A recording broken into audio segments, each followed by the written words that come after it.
Rochester, the sports leader. 95.7 FM and AM 950. The Fan, Rochester. Always live on the free Odyssey app. The Sports Bar with Danger and Battaglia. The NFL kicks off tomorrow night. The defending Super Bowl champions will be without Chris Jones, and now perhaps Travis Kelce as well. It's the most important game for us because it's the game we're playing this week. And we have a lot of respect, certainly for the Jets and their coaching staff. Mike Danger. You know, we're floating in the pool at my brother-in-law's house, and it's just a reminder, can't hang the way I used to hang. Can't run the way I used to run. And you were in my brain, Gino. Pitch count. Gene Battaglia. Barring that, you could have gone with a box of wine there, Not too. in the pool. Not in the pool. Do you drink wine in the pool? No, you go to the beach, executive producer and I, enjoying a nice box. Aaron Rodgers seeing a UFO. Of course I'm going to get worked up about that. With the first pick, Josh Allen, touchdown. But I am predicting the Bills go to the Super Bowl. And let's go! You scooped my guy on Sunday. Don't think I didn't notice that you scooped my guy. I do love me some George Pickens this year. Mike Danger, you give me my theme music. Hit those bells. Baltimore, your week 1 pick. This is personal. That's the message of the week. This is personal. We don't like Nebraska. Right now, we're definitely the laughing stock of college football. This week's AP Top 25 poll was released yesterday afternoon. Buy or sell, you have any issue with any of this week's rankings? Jose Altuve with 3 homers, 1 in each of the first 3 innings of last night's 14-1 Astro rout of the Rangers. That gives him 5 long balls in 2 games. Long ball. Ben Shelton upsets Francis Tiafoe. Shelton moving on to the semifinal of a Grand Slam for the first time. The FIBA World Cup, Germany held off Latvia 81-79 and will face the U.S. in the semis on Friday. 95.7 FM and AM 950 The Fan, Rochester. You know, if you want to know the character of the man standing across from me in the sports bar this afternoon and every afternoon here on the Fan Rochester, he's the guy that high steps after a fantasy football draft. He's the guy that walks around gloating that his team is the absolute best before a game has even been played. Welcome into the sports bar with me, Mike Danger, and that guy, Gene Battaglia. He is that guy. You're going to paint this. I see where you're going with this. Like, as a misfit social Mets fan, you are, that there's nothing wrong with pointing out that I killed the draft, and you're not feeling good about your draft. So this is how you're kind of... But everybody knows that when you don't feel good about your team, that's the team that usually does well. Like, you look at the projections that get spit out afterwards, and if you're last, it usually means you're first. And if you're first, it usually means you're last. Everybody knows this. You can't even say anything until the season gets underway. Okay, you're not jealous of my draft whatsoever. You have one player that you've consistently now gotten twice in the 2 drafts that I've been in with you, and I'm convinced that the only reason why you drafted was not because you actually think he's going to be a performer. It's because you know I've got a thing for a 6'3", 200-pound bulldog whiteout with acrobatic abilities and flypaper for fingers.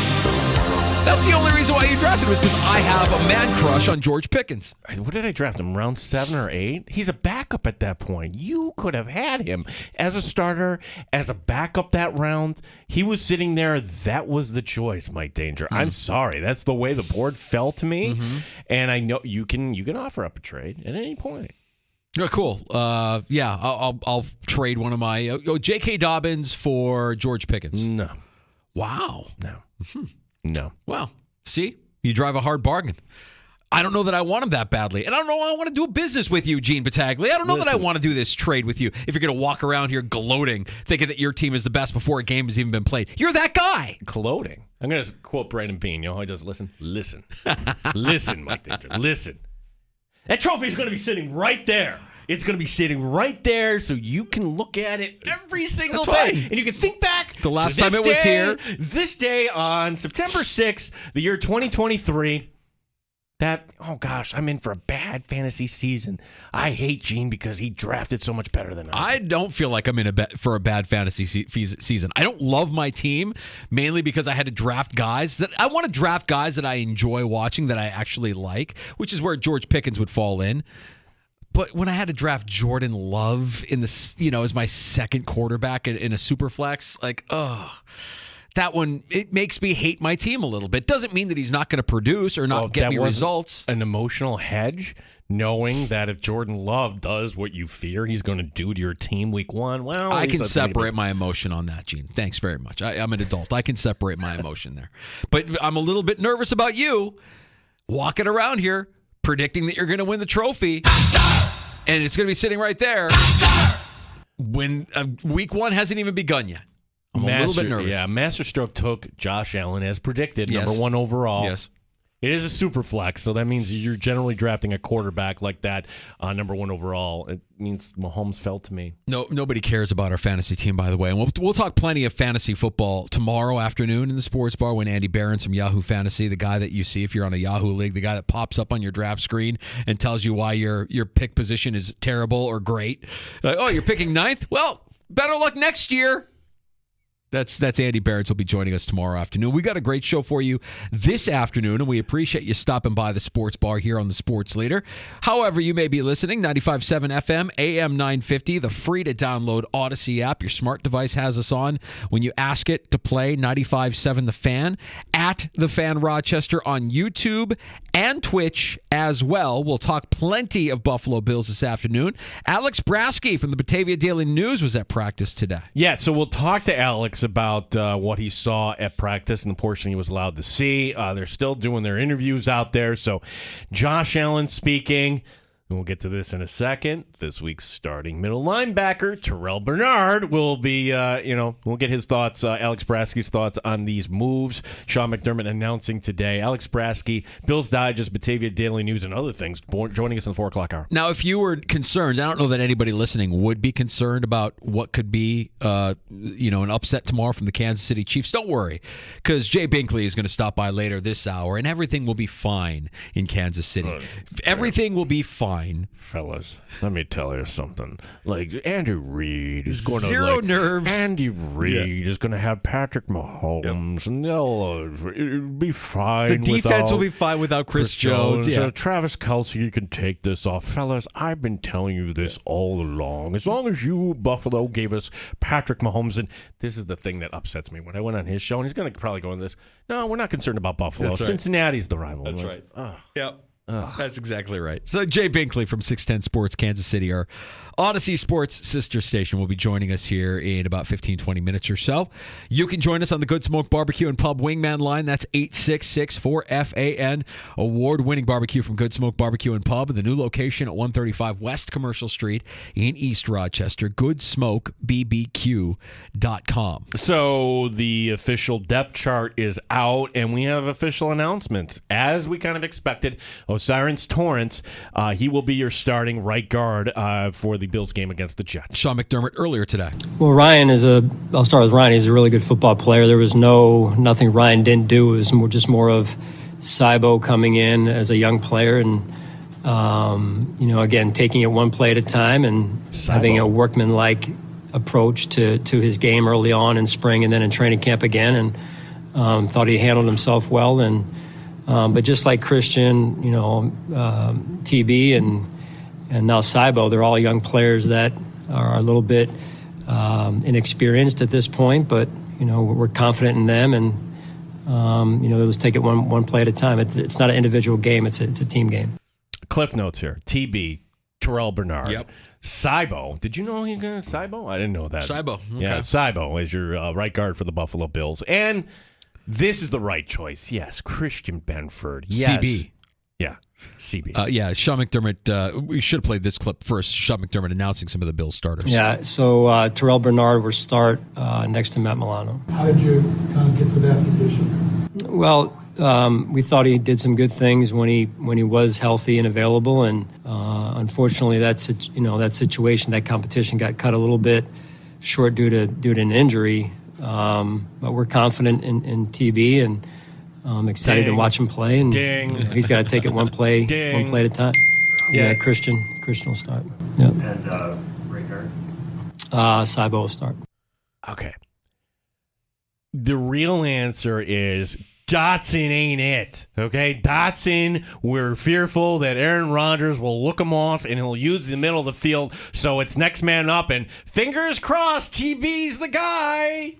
Yeah, I have a hard time believing that this was the plan. If it was, like, I'd listen. I feel like Bernard is the right choice. At least makes it look like, oh, this is who we wanted all along. Injury kind of derailed us. I mean, we did invest a third-round pick in him just last year to be in this role.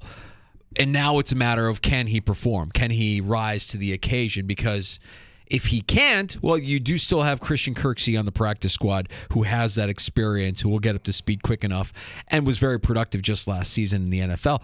I like the move. I prefer Bernard over Dotson. But I'd be lying if I said I wasn't nervous about a guy, getting the start against Aaron Rodgers in prime time. In his really like, this is his first chance, he played against the Jets last year, but this is a big deal. So why even keep Dotson on the roster? I'm being honest. If you realize at that point, well, probably because Kirksey maybe isn't up to speed at this point, so you're going to keep him as a backup. I'll give McDermott and his staff credit. They looked at Dotson and they saw the same thing that we realized. Like, no, that's not exactly it. So when you're hearing the broadcast kind of pump the tires of Dotson or everything, that's always kind of a warning sign that they're trying to pump him up a little bit. Bernard, it's the least harmful of the options. And Dotson's always been a special teams ace and will probably continue to be a special team player. I would imagine that he'll contribute in that way, in a meaningful way on special teams. But yeah, it'll be Terrell Bernard in the middle of the field next to Matt Milano. It'll be Christian Benford playing opposite Trey White, and it'll be Osiris Torrance starting at right guard for the Buffalo Bills come Monday night. There was a little bit of confusion today as well, with Sean McDermott saying pre-practice that you wouldn't see Micah Hyde. Micah Hyde wasn't going to be on the field today. He's dealing with a back issue. But then in the portion of practice that was available to the media, there was Micah Hyde wearing pads and on the practice field. So which is it? Ding. What's ding, going on? Ding, just a massive ding. McDermott McLie. Yeah, he'll be out there. He won't be out there. No, he'll be out there. Now, he was having his back worked on the field by trainers. So I think that, when we get that injury report, the first official injury report for this week from the team tomorrow, my guess is that there will be a questionable or something, along the lines of that for Micah Hyde. Yeah, if you left the decision to Micah Hyde, hey, are you practicing today or not? He's getting out there.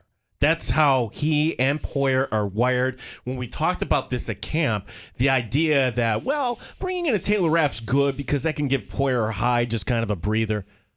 No. Like, Poyer or Hyde are not coming off the field by their own choice. There's some defensive linemen across the league. There's some players across the league that will put their hand on the helmet and need a play off. Not those two safeties. So is it surprising that maybe Sean McDermott going into the press conference thought, all right, we've got this thing. Let's just give him the day off from practice, and it's really not all that a concern, but at least this will give the Jets something to think about. And then, okay, an hour and a half later, there he is out on the practice field. It's not a surprise. Micah Hyde's probably like, hey, coach, I'm fine. I'm getting out there. Right.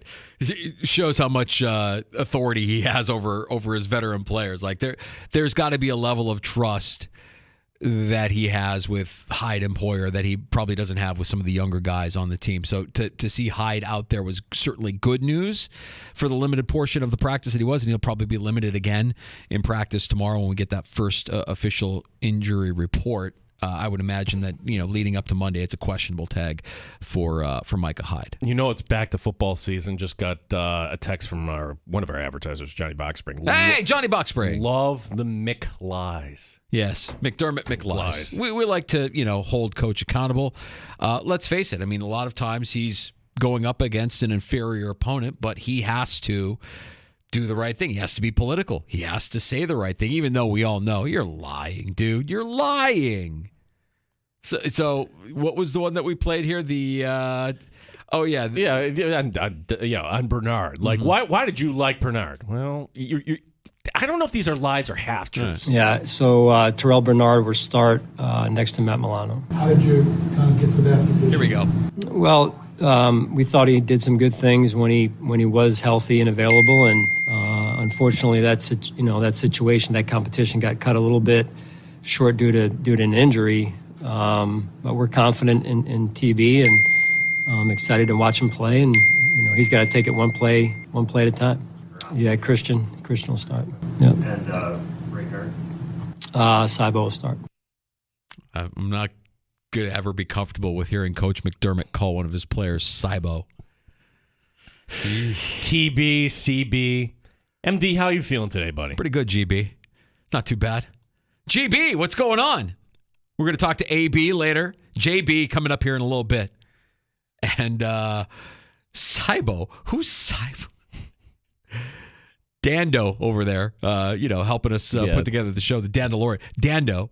Yeah, okay, what are we doing? So you had a couple of McDermott McLeods here. Okay, we've got McDermott on talking about the Jets. Oh. And Aaron Rodgers. Okay. What are you setting the over-under at for Give this me one? the length. 50 seconds. 50 seconds. Well, it's early on. They're a good team. I'm not going to lie about that. But there's going to be lies in here. I'm going to go with 5. 5? 5 lies. Here we go. They've got a talented roster, good coaching staff, and I think their general manager, Joe Douglas, has done a nice job of putting the roster together. And then adding Aaron this year, and then you already mentioned their defensive line is outstanding, and that'll be a big challenge for us. Well, I think it's just another addition with a future Hall of Fame quarterback, right? They've already had a talented roster, as I mentioned, and now they added a future Hall of Fame quarterback, a guy who we have a lot of respect for. He's extremely smart, veteran, as we all know, and he's tough to go against. Well, they're not easing me in, that's for sure. He's a big challenge, and again, they're a good football team overall, and it'll be a big challenge for us at their place in particular. Oh, 2? Yeah. Circles. Let's talk in circles, shall we? Well, they're a good team, and like I said, it's going to be a big challenge because they are a good team after all, and that's a Hall of Fame quarterback on the other side. And if I just state facts and kind of drag this out, then you're all going to, you know what it is? I'm going to put you to sleep. Like he should have, like what a hypnotist does, like, the little pendulum going back and forth. I'm going to put you to sleep here with this question. All right, so a little bit more from Sean McDermott here on how he plans on defending against that Jets offense. There's some unknowns because there's not a whole lot on film of Aaron with Coach Hackett, and they've both been around each other, but never in the 2 seats that they currently occupy, with the OC and the quarterback. So, it's been a little bit of a challenge for us in terms of trying to find, what we should watch and how long we should watch it. So just trying to, be fundamentally sound in what we do and know that we're up for a big challenge. Big challenge. I think you could probably find a lot of footage of the two of them together in Green Bay. I would think that would be the first place you would look, but, right? But, I mean, yes, the league changes and players evolve and coaches evolve, and you haven't seen, I hear his point, you haven't seen them together in the current roles that they're in, save for a couple of series in the preseason. But, yeah, I mean, you kind of know the tendencies of Aaron Rodgers, I would think. You just game plan for him in Green Bay last year. Now, Hackett wasn't there last year, but you could probably, you're Sean McDermott. You're a smart enough guy. I think you can figure that one out. I would hope. Otherwise, we're all doomed. We're all doomed. Can't wait, man. Monday night.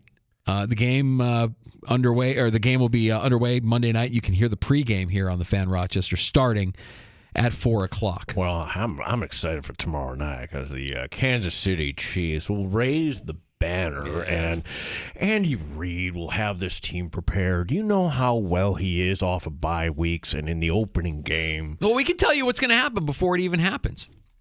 If you're reveling, if you're taking pleasure in hearing that the Chiefs are without their starting defensive tackle, potentially without their tight end, Travis Kelce, their biggest playmaker on offense next to Patrick Mahomes, well, Jay Binkley will talk you off the ledge if you're one of those people. I don't think there are many of those people listening, but you're going to hate the Chiefs even more after you talk to after we get Jay Binkley on the line with us. He has a way of doing that. Everything is fine in Kansas City. No panic here.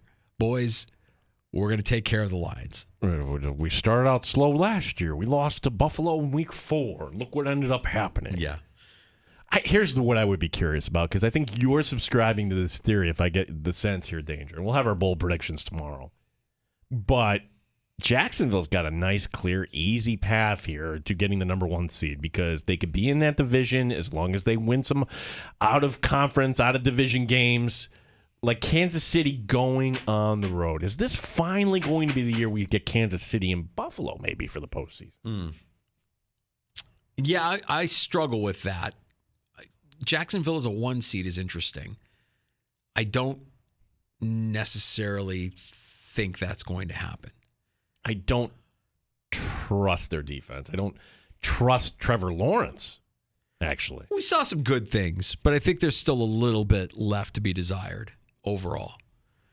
Well, we'll talk to Bink. And we'll not just talk Kansas City, we'll talk AFC. Because the AFC, as everybody says, is stacked. And we know that Bink and a lot of Kansas City Chiefs fans see Buffalo as like, third on the list as far as like rivals now behind Cincinnati. But, maybe behind the Chargers. We'll get Big's take on all of that. Jay Binkley from 610 Sports in Kansas City, our guest next here on the Sports Bar. It's Danger and Battaglia on the Sports Leader, 95.7 FM and AM 950, The Fan, Rochester. Get ready for the NFL season with incredible offers from FanDuel, America's #1 sportsbook.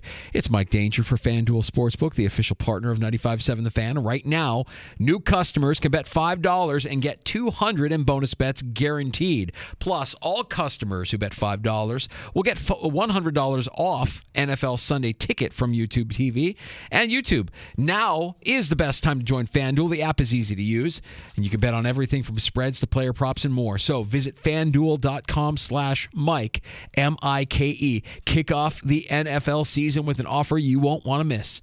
FanDuel, official partner of the NFL. 21 plus and physically present in New York. First online real money wager only. $10 first deposit required. Bonus issued is non-withdrawable bonus bets. It expires 7 days after receipt. Restrictions apply. See terms at FanDuel.com/sportsbook. For help with a gambling problem, call 1-877-8-HOPE-NY or text HOPE-NY 467-369. NFL Sunday Ticket offer ends 9/18/23. No refunds. Terms and embargoes apply. $100 off NFL Sunday Ticket, not YouTube TV. YouTube TV base plan required to watch YouTube TV. Redemption requires a Google account and current form of payment. Commercial use excluded. Subscription renews. Cancel anytime. Odyssey has sports for every fan.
Unfortunately, that situation, that competition got cut a little bit short due to an injury. But we're confident in TB and excited to watch him play. And he's got to take it one play at a time. We'll have more from practice today. Coming up in the 4 o'clock hour, Alex Brasky will be joining us. We'll preview the Chiefs-Lions opener tomorrow night. Jay Binkley, 610 Sports in Kansas City coming up next year. Rochester Red Wings in Syracuse. It's the bottom of the 7th. The Wings are up 6-4. Gene Battaglin, the sports leader, 95.7 FM and AM 950. The Fan, Rochester. Straight up with no chaser. You're in the Sports Bar with Danger and Battaglia on the Sports Leader, 95.7 FM and AM 950 The Fan, Rochester. All right, let's go out to Kansas City where the NFL season kicks off in just over 24 hours. Jay Binkley, our buddy from 610 Sports in Kansas City, you can hear inside the free-to-download Odyssey app, joining us now. Jay, we brought you in because we know we have maybe a few Kansas City fans in the area. Not many, but a few. And the few that are there that might be nervous about this season, given how it is kind of gone here this offseason, we know you could talk them off the ledge. Everything's got to be just fine and rosy when you got the NFL season kicking off in KC tomorrow night and you're raising another championship banner. How are you, buddy?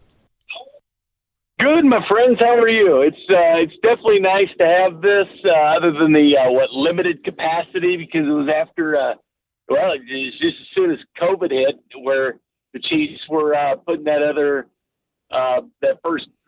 second banner in franchise history, but the banner for Mahomes' first Super Bowl was kind of limited participation, of course. Yeah, it's your celebration tomorrow night. You got to remind us of that. And Jay, all right, so have some fun. And, well, that was last year. We're looking ahead to this year. And, look, Kelsey, I guess we're all kind of waiting on.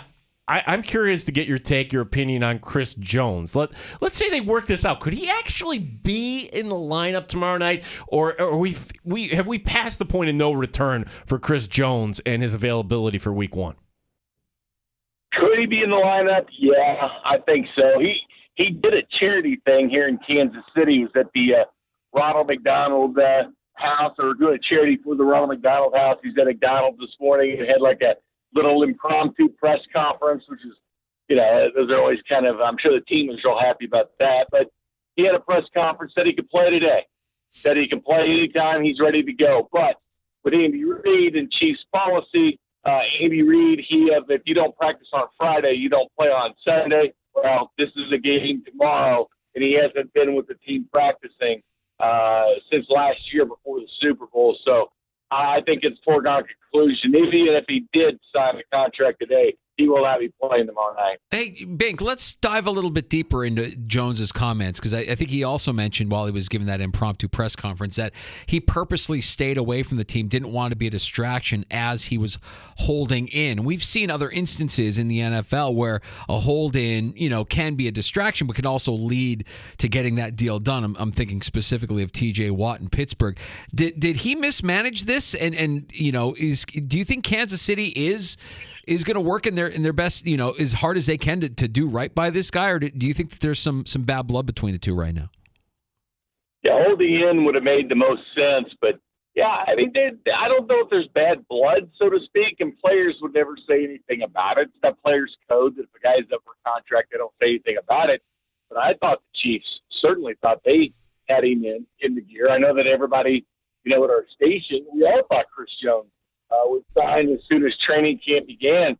So really, really mystified by this. But, yeah, I think there's other guys out there the Chiefs want to pick up. They're so up against the salary cap that they can't do anything until they have the Chris Jones extension worked out. That'll free up about $10.5 million. I know they probably want to bring back Carlos Dunlap back at the end position, the veteran pass rusher that they had last year. I think there's a definite interest of bringing him back, but they don't have the money to go do it until this Chris.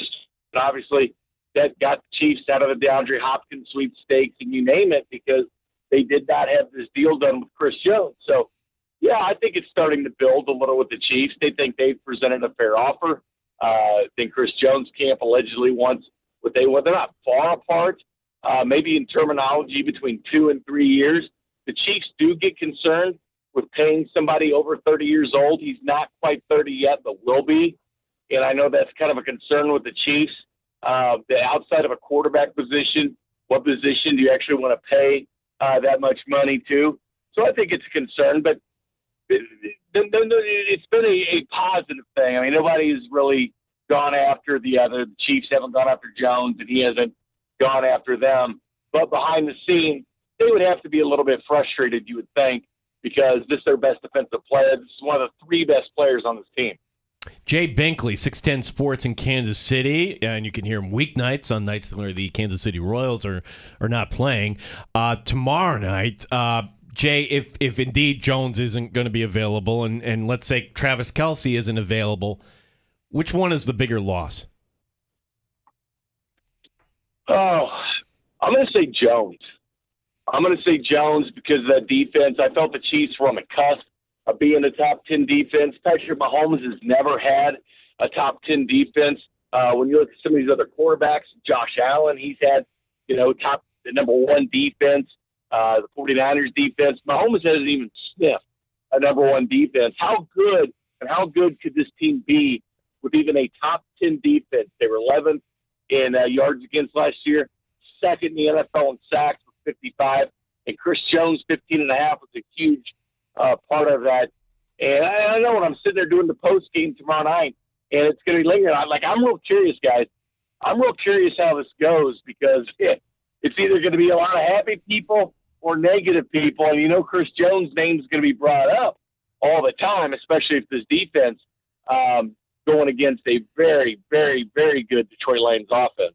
So, Jay, I'm glad Gino asked you that because I was curious about Travis Kelce. And I think the reason why the Kelce injury, the news from yesterday, grabbed so many people's attention is from a fantasy football perspective, he's one of the most sought after, if not the most sought after player that you want to draft. But from a real football perspective, you still have Patrick Mahomes. You still have Andy Reid. Do you have enough in the weaponry there on the Kansas City offense to mask any deficiencies that you would have if Kelce can't go? Yeah, I think so. And it goes back to that Bengals game, the AFC title game. They lost everybody. They lost Juju in that game. They lost Kadarius Toney. They were down to 2 backup tight ends running wide receiver routes and still were able to beat the Cincinnati Bengals. Seriously, the Chiefs had no. And Travis Kelce was very questionable going into that game. It was a game-time decision whether he was going to play or not. And they still found a way to beat the Cincinnati Bengals. So that's why I went with Jones instead of Kelce being the biggest miss. Kelce is wide receiver number 1. He is the most important person other than Mahomes on this offense. But I do believe Mahomes, they can scheme something up. They can scheme something out. There's not a lot of experience at all with the Chiefs wide receivers, the tight ends, you name it. They're just not experienced. But when you have Mahomes and when you have Andy Reid, and when you have Matt Nagy, a former coach of the year in the NFL, a guy that really didn't get a fair shake in Chicago. After all, he went to the playoffs twice with Mitch Trubisky. How many people can say that? No one else will. But Matt Nagy on this Chiefs staff as offensive coordinator makes a big difference. I feel that the Chiefs can scheme things up, and I think they really like their running game and the running backs catching passes out of the backfield. Yeah, they're going to have to change things up without Travis Kelce. I mean, this guy has more yards and catches than anybody in the National Football League since 2016, the second longest active streak catching the football next to DeAndre Hopkins. So, yeah, they miss Travis Kelce because they don't have a wide receiver number 1. Their wide receiver number 1 was a tight end, but they can get by for a game. That's what they've been known to do. That's what they did in the Bengals game. They've been known to get by with Patrick Mahomes, and I feel like they'll do it this game as well. Yeah, I'm curious to get your thoughts on 2 receivers, and these are both on the young side, like Kadarius Toney. Now, the knock with the Giants was he couldn't stay healthy, and, well, he came on the end of last year when you needed him, but not really available during camp. So entering week 1, is he healthy and good to go tomorrow night? And where is he at entering the season? And then 2, a receiver that I wanted Buffalo to take, Jay, that was Sky Moore. And, rookie season, okay, but Sky Moore playing in the slot now, like from a fantasy perspective, is that somebody that you would want to pick up here? Yeah, I think so. I think Sky Moore is going to take that next step. I mean, after all, Mahomes goes down to Texas and he has those camp pats while the receivers come down at different times. Heck, the Chiefs were even using it for draft picks that they wanted to take to go work out with Mahomes, and they did. It's been a great way to go about things. And Sky Moore was at every one of them. He was at every one of the camp pats to get acclimated more to Pat. He's a guy that came on last year, got his first touchdown in the Super Bowl, but a tremendous talent. He had the biggest hands in the draft. He catches everything, which, Andy Reid loves. Tremendous talent. He's going to take a step up for sure. Jay, with the benefit of the preseason. Tony. Kadarius Toney. We put it this way. He was hurt the first day of practice before technically practice even started, the first day of training camp. Yeah. And then he was banged up last year. He's got all this talent. There's nobody on this team that can make the cuts, the stops, the starts, and do the things that Kadarius Toney can do. There is nobody that can do the stuff he can do at all. But he's got to stay healthy. Say he's going to play. I think it's going to be a limited amount of snaps tomorrow with the Chiefs. But, you're talking about a guy that missed every single day of training camp. He did go to the off-season workouts with Mahomes in Texas. Wasn't some of those, but not going to one day of training camp, I think that sets you back. I don't know what you can realistically expect from somebody like that. So, Jay, with the benefit of the preseason now in our hindsight, do you have any changes in your AFC power rankings? Do you look at any team as more of a threat to Kansas City in the West? How do you see the rest of the AFC? Everybody tells me the AFC is stacked this year. What are your thoughts on the rest of the AFC outside of Kansas City? Yeah, I'm gonna keep the same. Buffalo up there, Cincinnati in that first tier. We'll see what the Jets are all about. I mean, they look good. The players are saying the right things. They look crisp offensively. I like the talent they have, but we'll see, because sometimes, things look better than they are. And we saw that last year in the AFC West. So reserve judgment on that. I'm not buying the Dolphins hype at all. And I know I saw some power rankings where the 5th ranked team in the NFL. Not buying that at all. We're talking about a team that, last year people were crushing the Patriots. And the Dolphins had one more win than the Patriots. Yeah. Okay, so how can that be a great team with one more win than the Patriots? So that was a little concerning there. But definitely the class is still Kansas City, Buffalo, Cincinnati. I think the Jets could get into that tier. We'll see what they're made of. And I think the team to watch for is the Baltimore Ravens. Harbaugh is such a good coach, and you can make an argument for him being coach of the year the last couple of years when he's been dealing with all those injuries. But then you have Lamar Jackson happy with that contract now. You bring in Odell Beckham. You drafted, I think, one of the gems of the draft, a wide receiver in Zay Flowers. And you got Rashad Bateman coming back that offense. They actually have receivers now, and at this point they're healthy. Of course, they get unhealthy pretty fast. Watch them. And, of course, the Chargers and the AFC West always kind of loom out there. When are they going to finally put things together? Chiefs, I do believe, still win the AFC West for the 8th straight year. But look out for the Chargers. They made an addition this offseason that's kind of going under the radar. Kellen Moore comes there as the Dallas Cowboys offensive coordinator, and that's what Herbert's missing. I mean, it just doesn't gel with Brandon Staley, the defensive coordinator, as head coach. But you put Kellen Moore there as offensive coordinator, a guy that was 4th in the NFL in points last year, number 1 in the NFL in points 2 years ago. He made Dak Prescott into a really good quarterback in Dallas. Look out for the Chargers, because Kellen Moore can make a difference for them. I don't think they're going to beat the Chiefs in the division, but I think the Chargers can make some noise in the postseason. And so if Josh Allen goes down, just like Patrick Mahomes goes down, all bets are off. So with that being said, that the disclaimer here, we do have a new practice squad quarterback here in Western New York.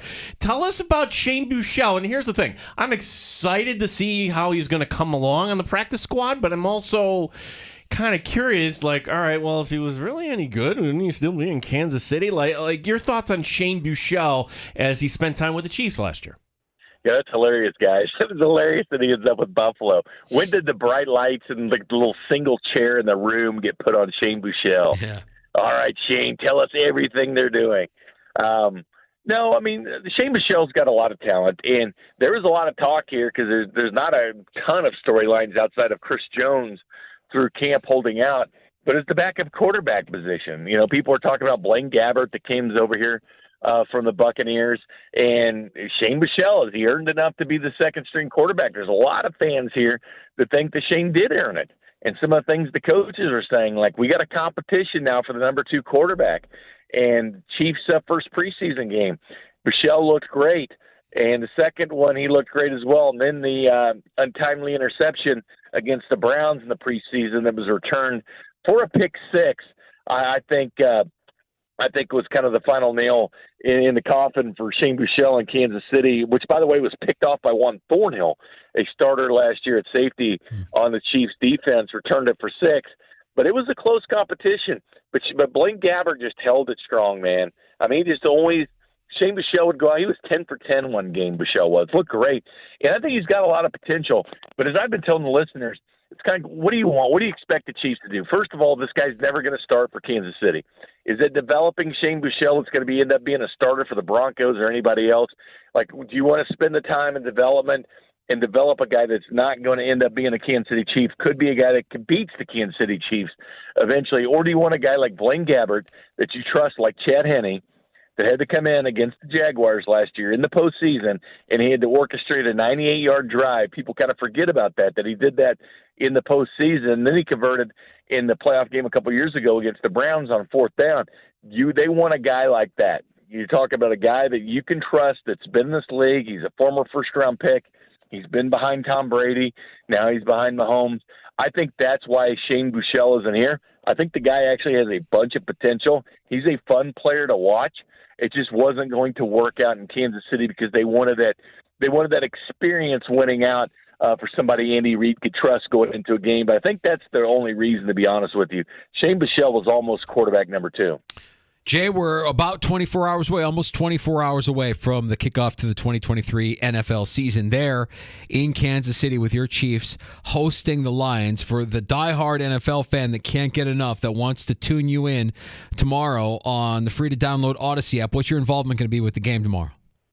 It's going to be, I'll be doing a little college football segment in with the pregame, and then I'll be doing the postgame. So I have all the reaction, win or lose, and I'll be on right after network there for Chiefs calls around the area. So every game, just tune in to hear angry fans or happy fans and see which direction it goes. But you guys know how these things go.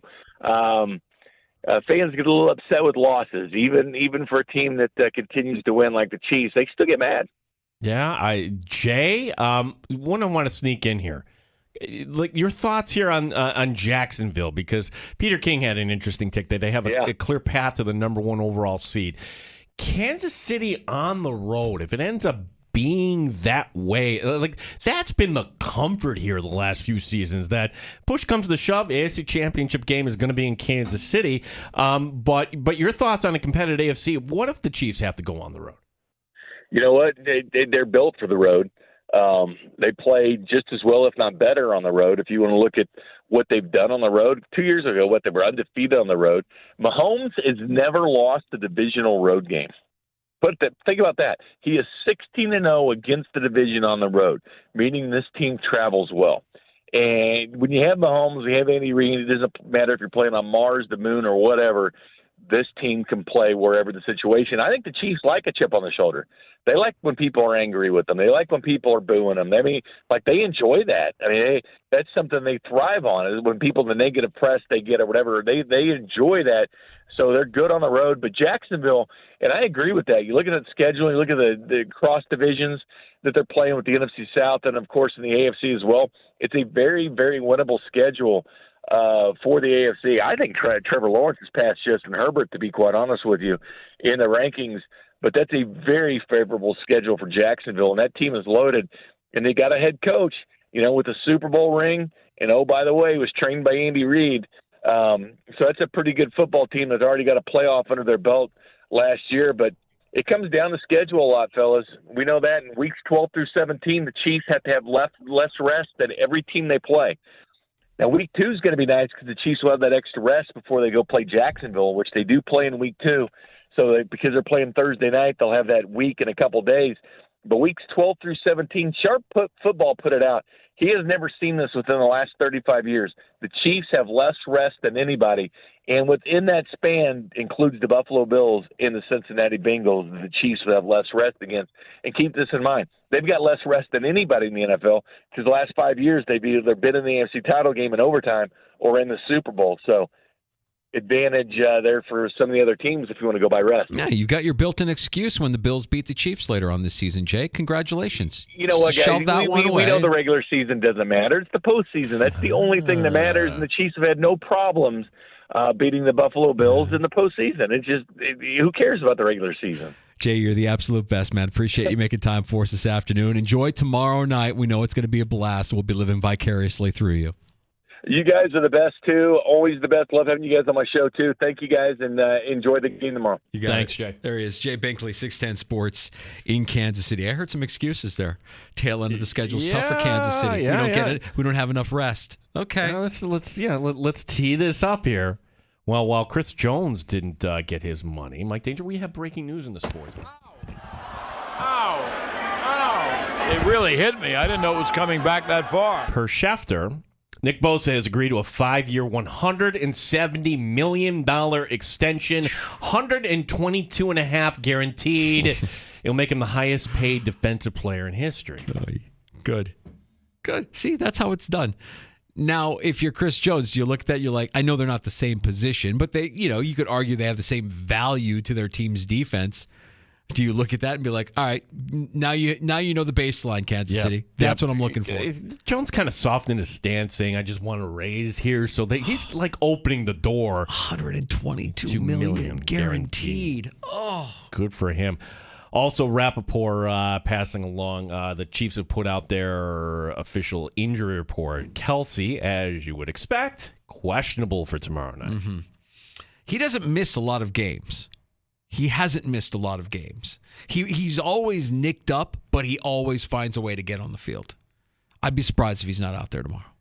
How effective will be to be determined. Correct. That's why I'm glad we have Andy Behrens coming on tomorrow because, well, if he's going to be out there, do you really want to plug him in? Yeah. Or are you going with like Sam Laporta? Oh, Sam Laporta potty. More like Sam Laporta potty. Am I right? Am I right, folks? Hi-oh! Yes, we see your clever fantasy football team names all the way over here. We'll get to more takes on tap next with I'll drink to that in the sports bar. Doing our draft last night, I realized, how like you fast forward a year, it was that draft last night where we were watching the Mets lose to the sad-ass Pirates. That's when things started to go. That's what's in. No, not the Padres, the Pirates. Oh, the Pirates. I'm sorry. Pirates. I thought you said the Padres. Well, regardless, I'm not even paying attention to the Mets now. The replays up on the Mets, I don't care.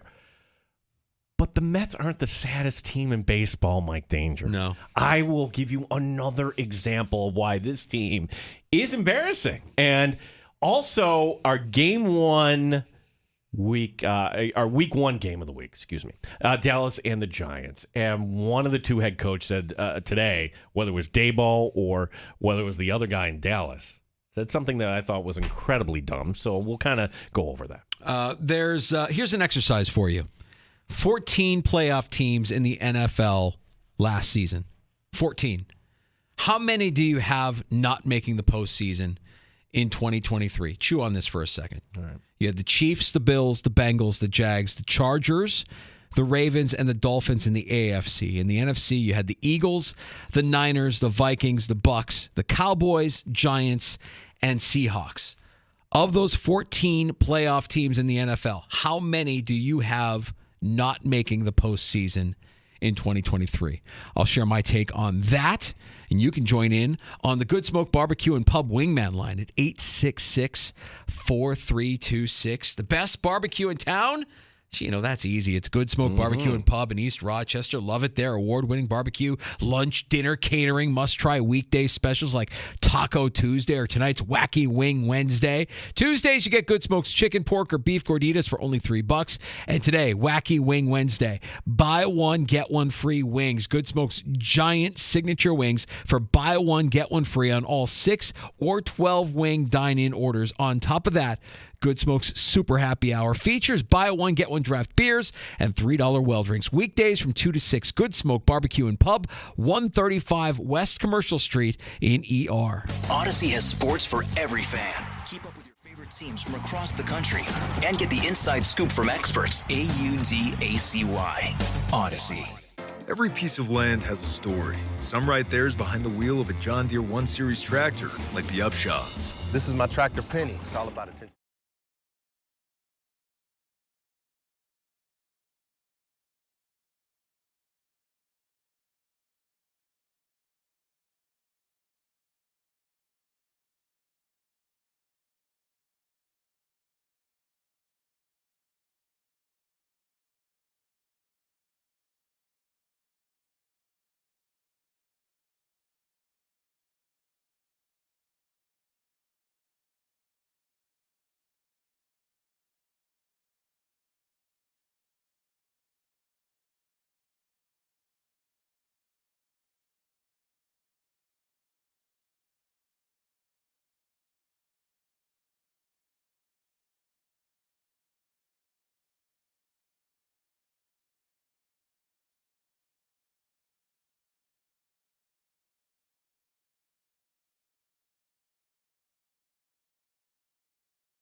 Rochester, the sports leader, 95.7 FM and AM 950, The Fan, Rochester.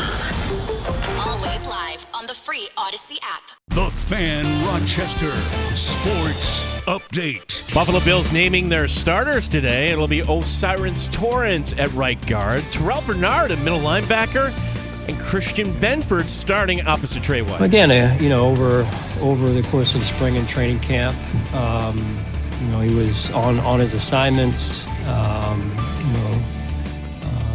think he contested balls and made some interceptions. Made some plays on the balls as well. So, take it one play at a time. That's Bills head coach Sean McDermott. We'll talk to Alex Brasky, Batavia Daily News. That's coming up later this hour. San Francisco 49ers and Nick Bosa have agreed to a new deal, $122.5 million guaranteed. That's the most ever for a defensive player. Red Wings and Syracuse are leading in the 9th, 6-5. Gene Battaglia in the sports leader, The Fan, Rochester.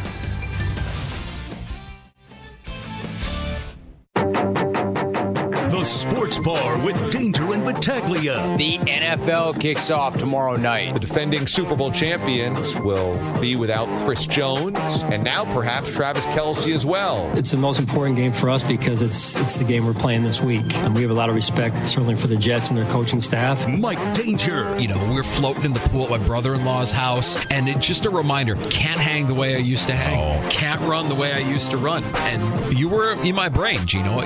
Pitch count. Gene Battaglia. Barring that, you could have gone with a box of wine there, Not in the pool. Not in the pool. Do you drink wine in the pool? No, you go to the beach, executive producer and I, enjoying a nice box. Aaron Rodgers seeing a UFO. Of course I'm going to get worked up about that. With the first pick, Josh Allen, touchdown. But I am predicting the Bills go to the Super Bowl. And let's go! You scooped my guy on Sunday. Don't think I didn't notice that you scooped my guy. I do love me some George Pickens this year. Mike Danger, you give me my theme music. Hit those Bills. Baltimore, your week 1 pick. This is personal. That's the message of the week. This is personal. We don't like Nebraska. Right now, we're definitely the laughing stock of college football. This week's AP Top 25 poll was released yesterday afternoon. Barcel, you have any issue with any of this week's rankings? Jose Altuve with 3 homers, 1 in each of the first 3 innings of last night's 14-1 Astro rout of the Rangers. That gives him 5 long balls in 2 games. Long ball. Ben Shelton upsets Francis Tiafoe. Shelton moving on to the semifinal of a Grand Slam for the first time. The FIBA World Cup, Germany held off Latvia 81-79 and will face the U.S. in the semis on Friday. 95.7 FM and AM 950, The Fan, Rochester. Very interesting practice today in Orchard Park for the Buffalo Bills as they prepare for their season opener in New York on Monday night. We'll speak with Alex Brasky, who was there at practice, the Batavia Daily News.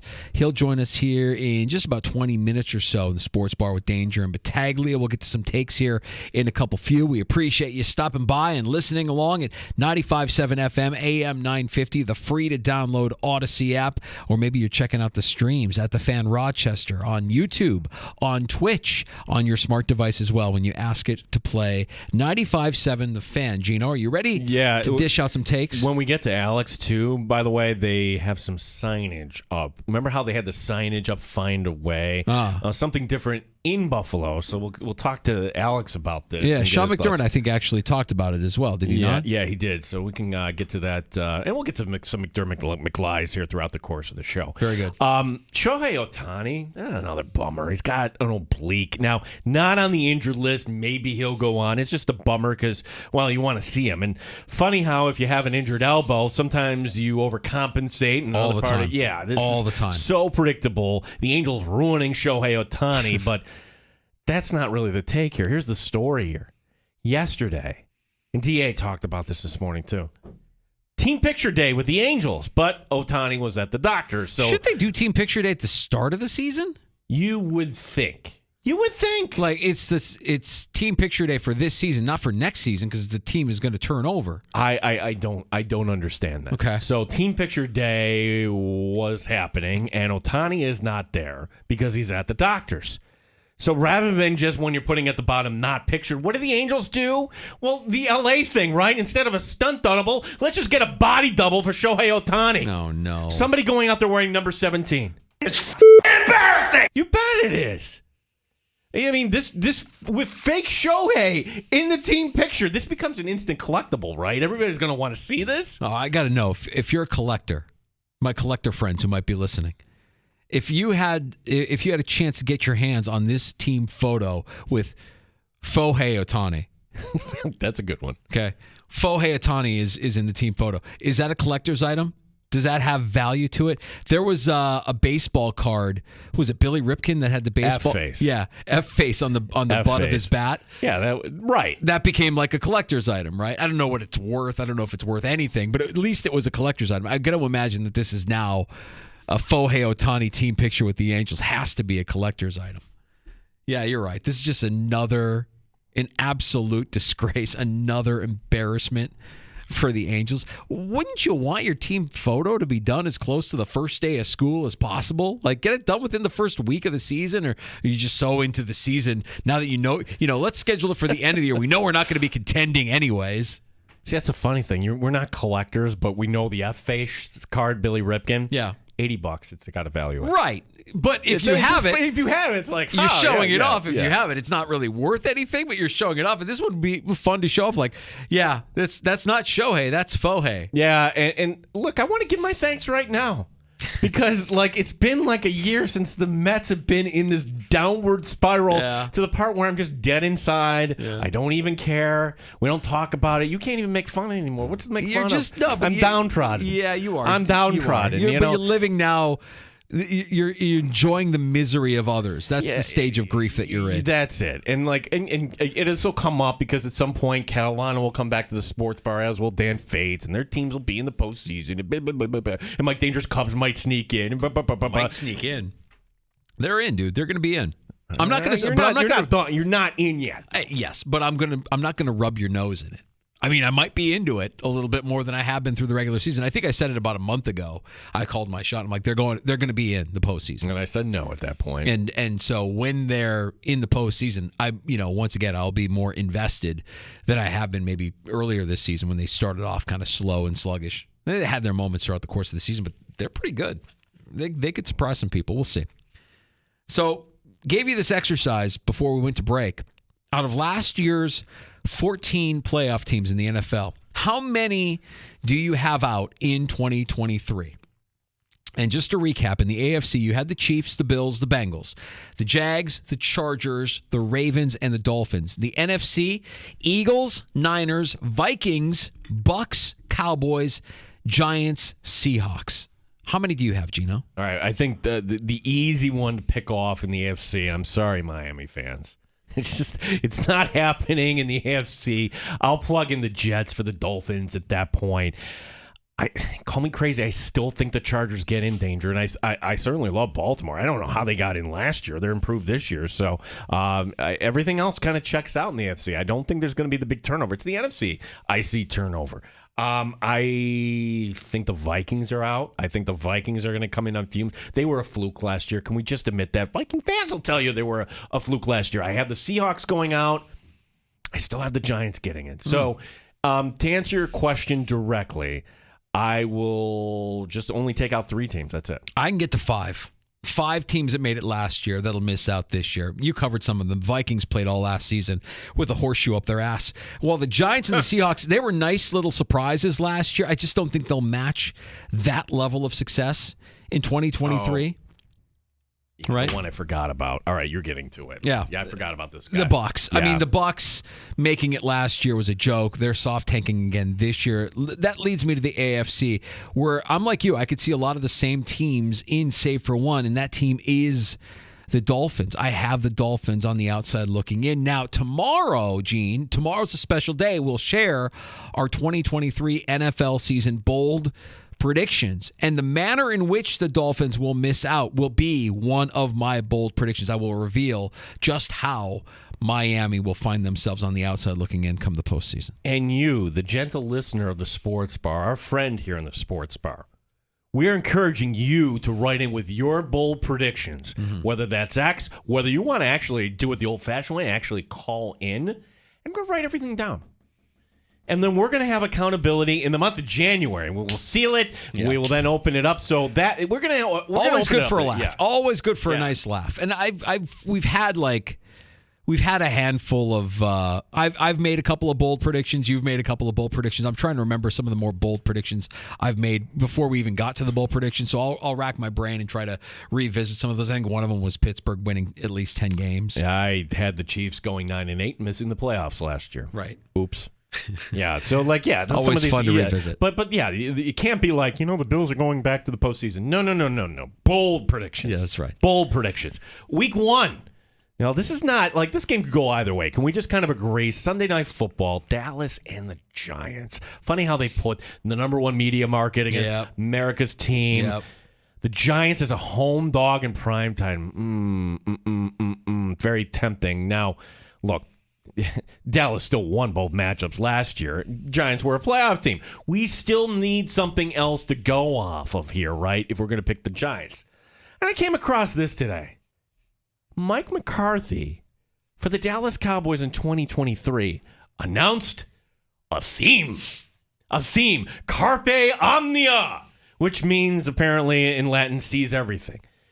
Give me a break. It's cool that your local high school, like we do this at Spencerport every year, comes up with a theme, but you're in the pros, Carpe Omnia, and it doesn't even mean anything. It's like Mike McCarthy heard Carpe Diem for the first time. That means something, and decided, well, that's cool, and he had to put his own twist on it. Mike McCarthy's the guy that wants to prove how smart he really is when really he's not. He's a bad coach. Take the Giants plus the 3. I disagree, and I also think that you're being a hypocrite because, yes, last year when we came to training camp at St. John Fisher College, there was a giant banner hanging off the back of the bleachers that Sean McDermott put up there that said what? Find a way. Teams do this. Coaches do this. You might not like Carpe Omnia, and I'm not really Well, that's the point. Then use Carpe Diem. Every coach is going to do your 111th. Well, like all of these coaches have the little things that they say to try and get them fired up. Nobody's going to do it as good as Dion, by the way. Dion's the only one that has any sort of pull that could actually go into an NFL locker room. Man is next to you is a miracle. And he'll never do it. Which is a shame for the NFL because all these stale, old, white NFL coaches that come up with Carpe, that's not going to resonate in that locker room. Nobody cares. If anything, so it's you're for making him. My point. It's for anything. It's for him and his coaches. No, but I think the hypocrisy is that I think all coaches do it. Whether or not it's a success or not is to be debated. All right, fair enough. Sean McDermott, like on the glass door entering at Fisher, where the players would go in, you just see the 111th. Yeah. And here was him earlier today on the new signs hanging out around the field house. It was just really about us trying to keep our goals in front of ourselves at all times and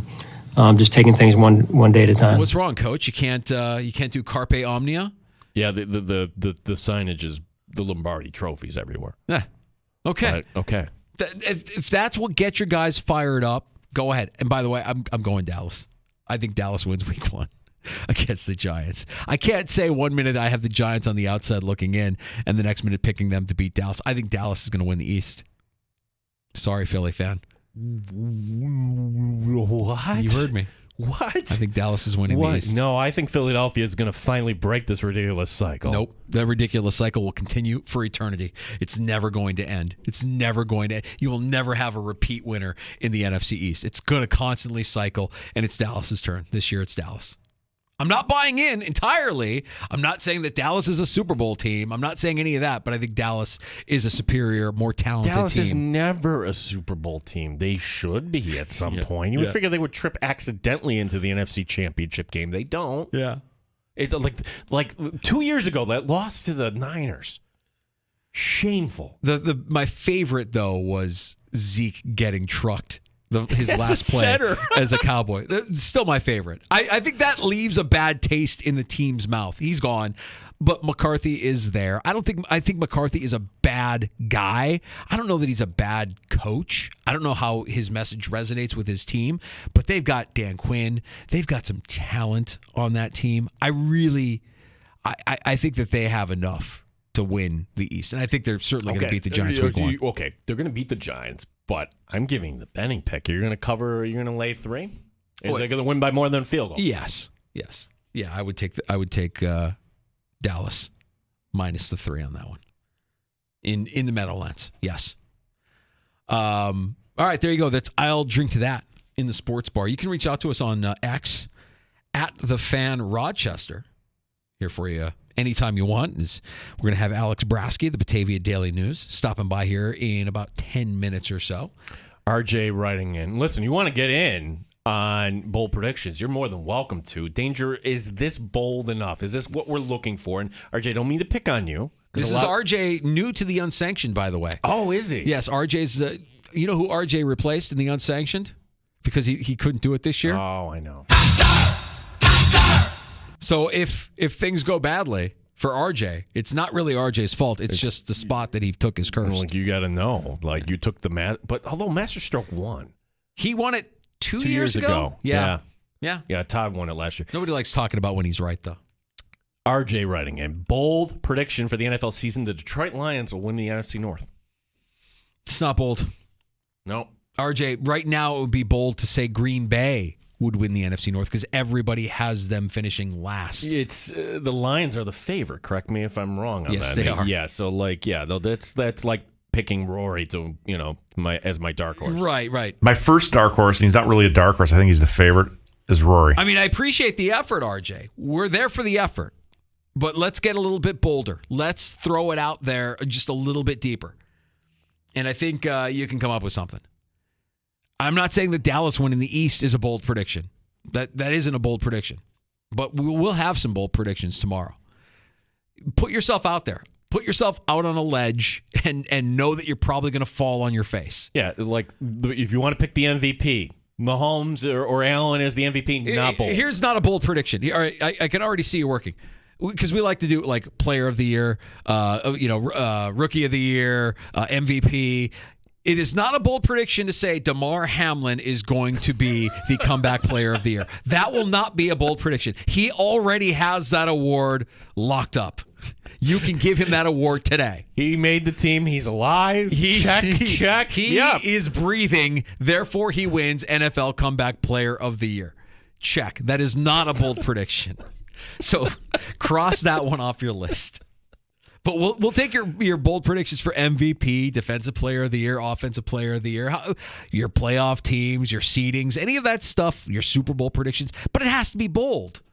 I like the Bills and the Niners. Okay, a lot of people like the Bills and the Niners. A lot of people like the Chiefs to repeat. Not bold. You want to be bold, Baltimore is going to win the Super Bowl. That's bold. Ooh. Nobody sees it. Nobody's saying it. Washington wins the NFC East. That's bold. Because you don't know what you have. Arizona picking number 1 overall. Not bold. Okay, but you got to take it a step further. Arizona Gannon, one and done coach. Everybody gone. That I don't even know if that's not bold. Take it a step further, like I did yesterday. Gannon gone, Arizona first overall pick, and you heard today the news that Caleb Williams at USC said, you know what, I can play another year. I don't really have to go in the draft because I don't want to play for a team. He's already been told by Cliff Kingsbury, hey, if the Cardinals have you at number 1, stay in school another year. Okay, then I'll go the other way. His head coach will take the money. Lincoln Riley will go over and take the money. Now you're getting somewhere. Yeah. Now you're getting bold. Lincoln Riley leaving USC and Caleb Williams behind to become the head coach of the struggling Arizona Cardinals without a quarterback. Well, maybe with Kyler Murray. Like, you can get as bold and as deep into it as you want. We like the detail. Get as detailed as you can with your bold prediction. All right, Chris writing in. Heck, let's just look at. Well, let's start it now. Yeah, why not? Yeah, it's like Christmas. It's Christmas Eve. We're opening up our presents early. Yeah, you can open up a present on Christmas Eve for sure. Both the Jets and the Dolphins will miss the playoffs. The AFC North will have 3 teams in the playoffs. I like where his head is at, and I actually kind of agree with everything he said. I don't know if it's bold, but I could see Baltimore, Cincinnati, and Pittsburgh, all 3 being in the postseason. And I could see one team from the East making the AFC East making the postseason with the Jets and the Dolphins. Everybody's got the Jets and the Dolphins going to the playoffs this year. Slow down. Slow down. I don't know that I see that happening. Appreciate that, Chris. All right, let's take a break. Come back. We will have Alex Brasky, who was at practice today in Orchard Park. We'll get the latest from Alex, the Batavia Daily News. Sean McDermott spoke. Micah Hyde was not supposed to practice, then was practicing. What's up with that back? Yeah. And then, of course, starters named by Sean McDermott. We know that Osiris Torrance will start at right guard. We know that Terrell Bernard will start at middle linebacker. We know that Christian Benford will start at corner opposite Trey White. We'll get into all of that and everything we learned from today's session in Orchard Park with Alex Brasky next on the Sports Leader, 95.7 FM and AM 950. The Fan, Rochester. Odyssey has sports for every fan. Keep up with your favorite teams from across the country.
Update. Osiris Torrance is a starting right guard in Buffalo. Christian Benford starting corner opposite Tre'Davious White.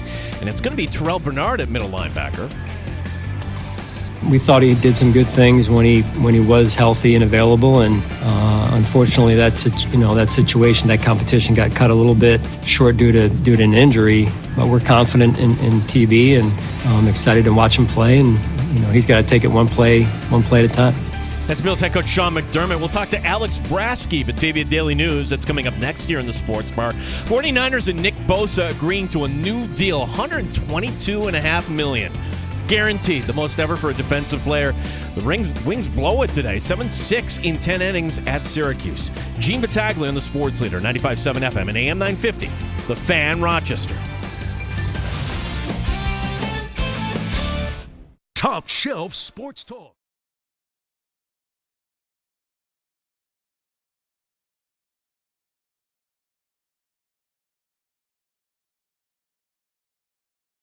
Today's practice at One Bills Drive wasn't without any incident. Lots of goings on with Sean McDermott speaking before practice, what happened on the practice field, and we've got some clarity as far as who will be on the field come Monday night. To break it all down with us, Alex Brasky of the Batavia Daily News joining us now in the sports bar. So, Alex, we get McDermott saying in his press conference before practice, yeah, there's a back injury there for Micah Hyde. He won't be on the practice field. How surprised were you when you actually got on the practice field? You saw Micah Hyde practicing. Yeah, I think we all were in attendance. First of all, thanks for having me, guys. I think all of us in attendance, in terms of the media, were surprised to see Mike Hyde minutes after Sean McDermott said that he would not be out there. But I think we've seen it before with veterans where they may be nursing an injury that may not allow them to practice fully, but they like to get out there, show the media that they're not dead yet. They might be getting older, but they're still out there. They're still trying to remain healthy, and I think that's what we saw from Micah Hyde today. He participated in limited fashion. He was out there during individual drills, and then he went off to the side about midway through, had his back stretched out by head athletic trainer Nate Bresky. I'm not sure if this is a concern in the short term, but I think if you look at this in the grand scheme of things, with Hyde coming off his injury last year, getting up there in age, this is certainly a concern moving forward if he is to encounter injury struggles once again this season and have to struggle through those. But I don't think it's anything to be concerned of in terms of his status for week one quite yet. We'll learn more tomorrow, but certainly was a surprising sight to see Hyde out there after McDermott said he wouldn't be. Yeah, I guess, Alex, it's one of those storylines that we kind of overlook because, well, the Bills were winning games and everything was fine last year. The secondary was never together last year. Tre'Davious White didn't come on to the end of the season. Micah Hyde, of course, going out after week 2. And today you get the announcement that it will be Christian Benford as the starting corner opposite Tre'Davious White. Right, this isn't a surprise. Clearly, Benford was the best of the bunch, correct? Yeah, I think as the preseason wore on, Benford certainly separated himself from Jackson, and those two had separated themselves from Kaiir Elam a few days or perhaps weeks before that. Benford just offers more consistency than Elam at this point and presents a higher ceiling, I think, than Dane Jackson. He's got more ability to be physical in the running game, and his instincts really stand out as two things that are really above and beyond both of those aforementioned players. Jackson, a consistent player, but I'm not sure you can ever count on him to make the explosive play or the game-changing play, whereas Benford maybe a better chance to do so, whereas with Kaiir Elam, he just has not shown that consistency, particularly in zone coverage, which the Bills play a lot of, and I think that's where you saw him fall a bit behind. But Benford certainly appears to me to be the best option at this point with that consistency and that instinctual play that he can offer to the Bills defense. Alex, do you really believe that, or do you believe that through the course of the season that this could be a matchup-dependent thing, that the starter might actually be dependent on who they're facing on a week-to-week basis?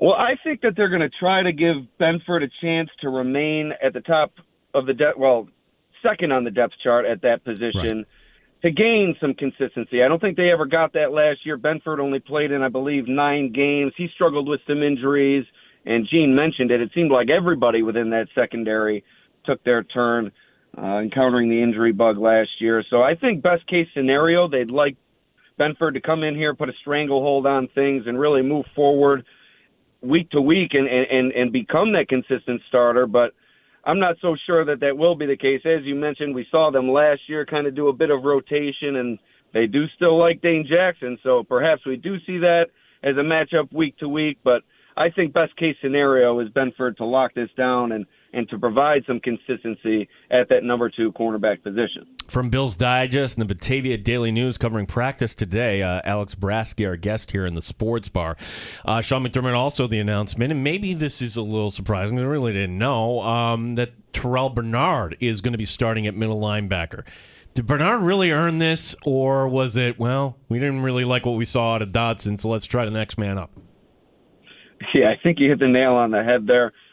And contrary to the right guard spot, where I'm not sure if Ryan Bates did anything to lose the job, it was more so Osiris Torrance winning the job. In this case, I think Dodson lost the job with his performance during training camp in the preseason.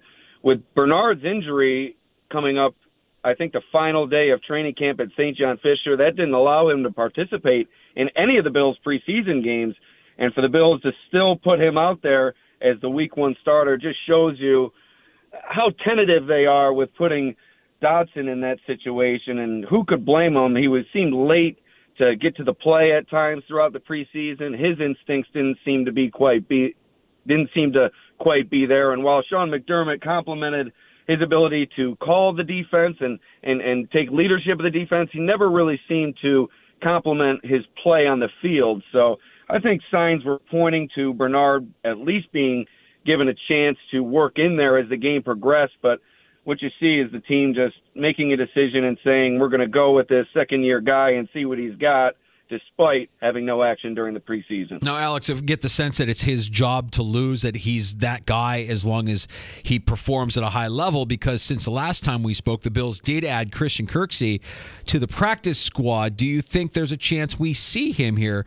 But, injuries will happen. Hopefully they don't. But, is there something other than an injury that could force Kirksey into a role on the active roster?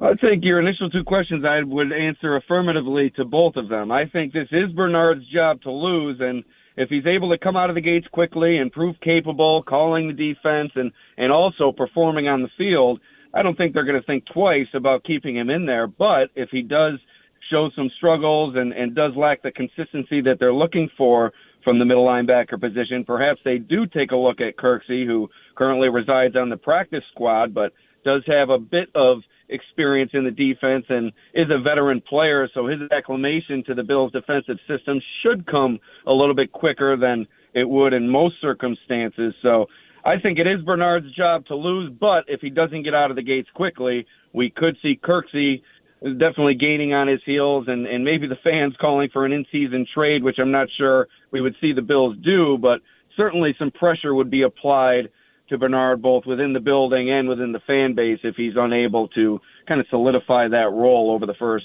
week or 2 of the season. Bills and Jets coming up Monday. Our pregame coverage will begin at 4 o'clock Monday. Alex Brasky with Bills Digest and the Batavia Daily News. And Alex, at practice today, something noticeable going up in the fieldhouse. Tell us about the new signs or signage going up in the fieldhouse today. Well, I think they were just asked about really for the first time today. They've been up there for quite some time. I believe they've been in there since the spring. And really what that is, I think, is just a escalation of what Sean McDermott has been preaching to this team since he took over as head coach in 2017. With athletes, you always need to raise the bar. And it's gone from playoff caliber to championship caliber to now I think McDermott's telling his guys, we expect to win a championship this season, not just compete for one. And as the great rapper Meek Mill once said, Danger, I know you're big on the music scene. I know it's not Doja Cat, but there's levels to this. And I think there's levels to Sean McDermott's motivation for his players. And I think that's what you're seeing, just an escalation of his kind of visualization, of his leadership and displaying that to his guys and trying to up the ante for his team this season. Does it work with professionals? I mean, we've seen this from every coach has it, and we saw the signage at camp last year, find a way. We hear Deion Sanders deliver a pregame speech in Colorado that just melts your face and makes you want to run through a wall. You're talking about kids in that situation, but does it work with professional athletes who make millions of dollars? I would first tell you that you would have to ask a professional athlete. That would be the easy way out. By no means am I in that mentality or anything. Yeah, just your opinion. Level, what do you think? But I would say that it certainly doesn't hurt to remind these guys what you're pushing for and what should be on their mind every day. And like I said, for some of the guys that have been there for quite some time, since 2017, 18, 19, whatever, you got to change the message and change the display of that message as well. And like I said, I think that's just what McDermott is trying to do. I think your point is well taken. I'm not sure how big of an impact it would have on an athlete. Maybe you'd have to go on a case-by-case basis, like you had Von Miller bringing in, I think, the faux Lombardi trophy into the locker room last year. I think this is just kind of, I used the word already, escalation of that. But like I said, you'd have to ask one of them. But if you were to ask me, I would say it doesn't hurt. We're talking to Alex Brasky, Batavia Daily News. And funny thing is, like, Alex, we can talk about middle linebacker. We can talk about corner too. Ultimately, this is going to come down to number 17, Josh Allen. If he has kind of a same year where he's turning the ball over, doing this, I don't know how far this team gets. I mean, what, in your opinion, and are you seeing signs that Josh Allen can actually take his game and become, say, an MVP in this league? Yeah, I think there were three factors that really played a big role in Allen's, let's just call them struggles last year. I'm not sure how much he struggled. He was still one of the best quarterbacks in the league, still put up top-tier stats. But I think there were three factors that played into those. I think it was the health factor with his elbow injury that he encountered against the Jets. I also think the offensive line and that inconsistency up front played a role. And also just the lack of weapons last year, and some of the weapons that returned this year maybe having down years a season ago, whether it be due to health or otherwise. And I think all three of those things are pointing towards being improved this year. And I think that's what it comes down to going into this season. Yes, Josh Allen has to stay healthy, but really it comes down to what surrounds Josh Allen this season. You have Connor McGovern, the free agent signing at left guard, Osiris Torrance, already mentioned, winning the right guard job, two new additions to the offensive line, trying to plug some holes up front, and then you have additional weaponry around him in Trent Sherfield, Deontay Hardy, and the rookie Dalton Kincaid, and you're also hoping for more out of Gabe Davis, who encountered the ankle injury, and more from Dawson Knox, who maybe took a incremental step back a season ago, and also you got James Cook looking at an explosive element to that offense. So if you ask me that question, I'm not so sure it comes down to Allen taking his game to another level, because I think it's been there for a few seasons now. I think what we've seen now is the Bills make the investment on the offensive side of the ball and give him, hopefully, what they're hoping is increased protection up front and that added weaponry to the outside, which will allow him to take that game to another level. Boy, Alex, we sure heard Sean McDermott heaping praise on his Week 1 opponent. It's not uncommon for him to heap praise on his week's opponent, but the Jets are, one guy supposedly changes over a roster, and this is a different team going into this season. What's your outlook for the Bills and the Jets here come Monday night? How do you think this all shakes out? Yeah, Gene, thanks for mentioning earlier Bills Digest. And the season kickoff issue, I did a week-by-week prediction. And for the Bills-Jets Week 1 matchup, I got Bills 28, Jets 24. I think it'll be a close game, but I think the Bills are just a level better than the Jets. The Jets have that talented defense, that talented defensive front. Quinnen Williams inside, who is sure to present a tough test for the rookie Osiris Torrance when those two are matched up across from one another at times this week. But I'm not so sure about this Jets offense. Aaron Rodgers coming off a down season where he endured some injury trouble. And really, though, I'm not sure about his weapons along the outside. He brings in some familiar faces from Green Bay, but how talented is Randall Cobb? Is Alan Lazard a top-tier wide receiver? You do have Garrett Wilson coming off a Rookie of the Year season, but is he able to gain that rapport that you need with a new quarterback as quickly as they're going to need in a tough division like the AFC East? So I think there remains a lot to be seen for the Jets, not to mention their offensive line. They're running a 38-year-old left tackle out there in Dwayne Brown, and then on the other side you have a question mark who who it's uncertain what to expect from him. So I think there's a lot of question marks, especially on the offensive side of the ball for the Jets. And if they can get it all to come together, yes, they could have a great season. But I think there just remains so much to be seen, and I think a lot of question marks on that offensive side of the ball for the Jets, and not to mention Aaron Rodgers is getting older by the day. So, Alex, bold prediction season, and you do have this article, that's on newsstands.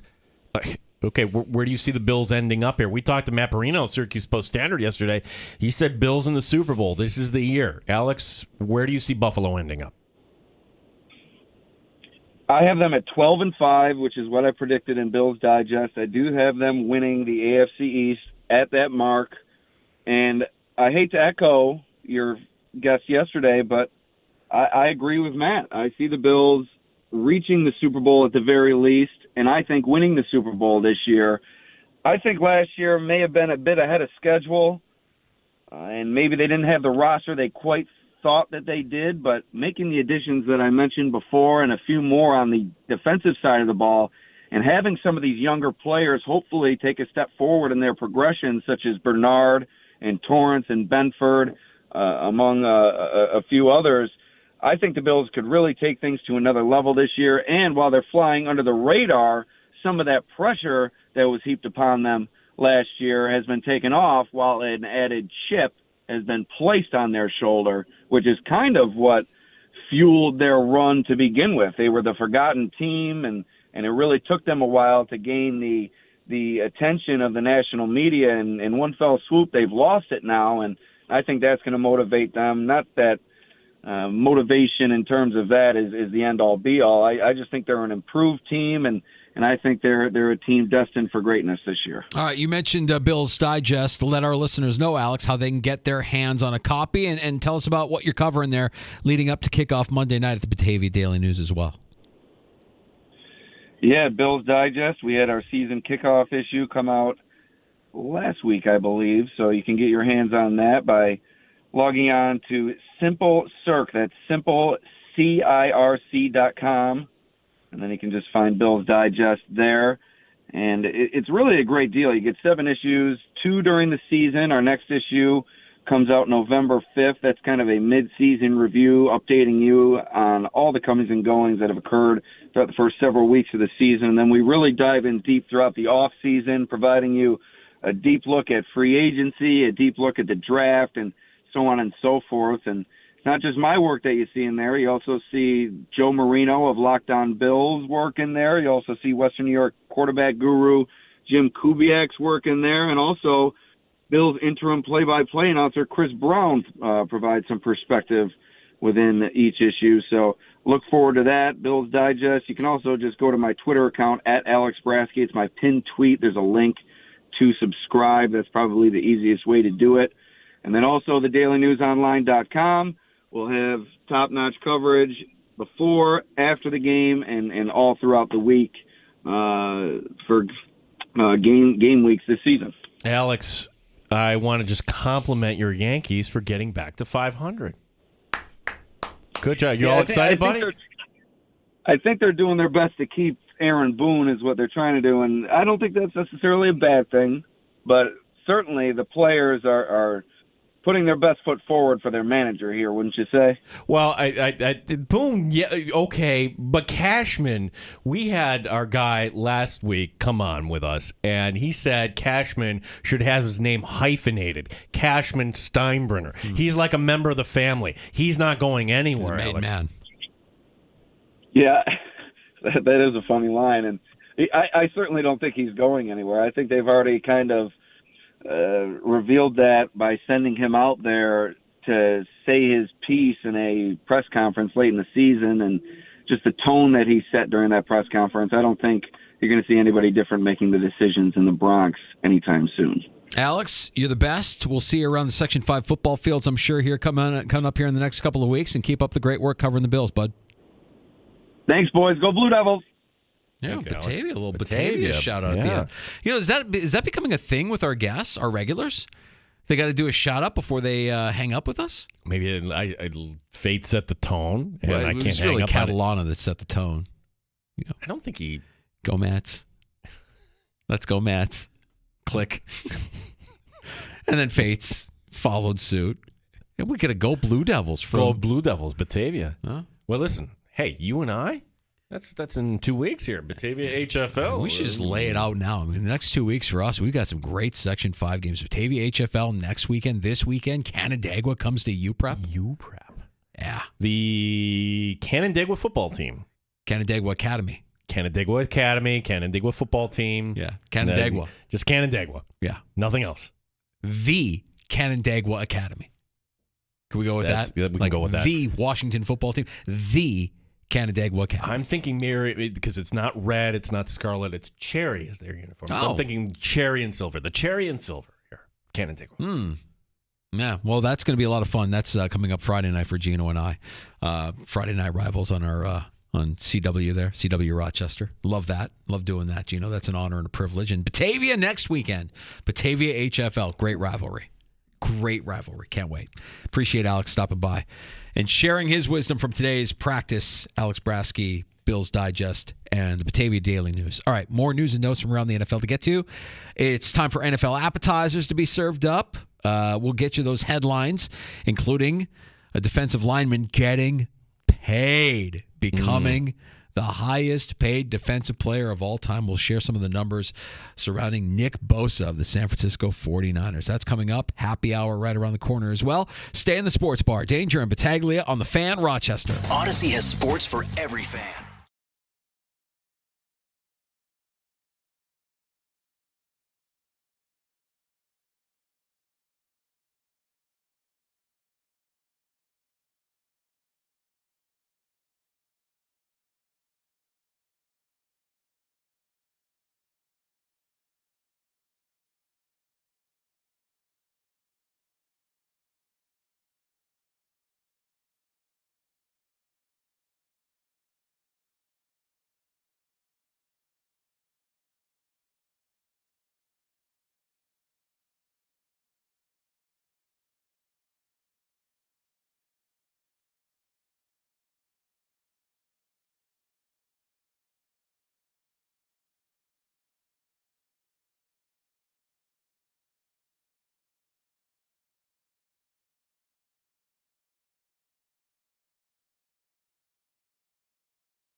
And Battaglia are serving up appetizers in the sports bar.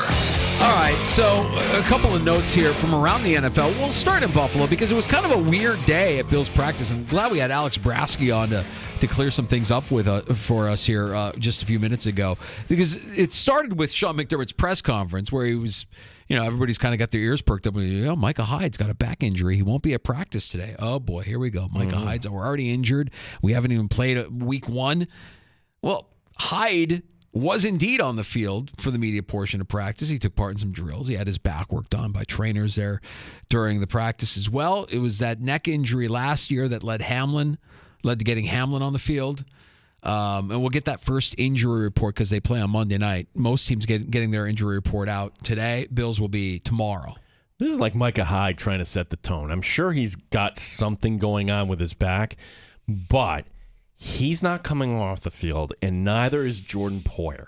This almost feels like kind of the last dance for the two, does it not? Well, the thing that makes me nervous about that mentality, and I can appreciate the toughness of it, right? Like I can't feel my legs because my back is killing me. Whatever it might be that's bothering Micah Hyde. I mean, he had a pretty severe neck injury that kept him off the field last year, and now it's his back. Like, this dude's future is bleak in terms of what kind of pain he's going to be dealing with down the road, but he's not thinking about that. He's thinking about getting out there and being with his brothers and being with his teammates on the field. And all I can think about is, yeah, but at what price? Because if it affects your performance, and I imagine a back injury would affect your performance.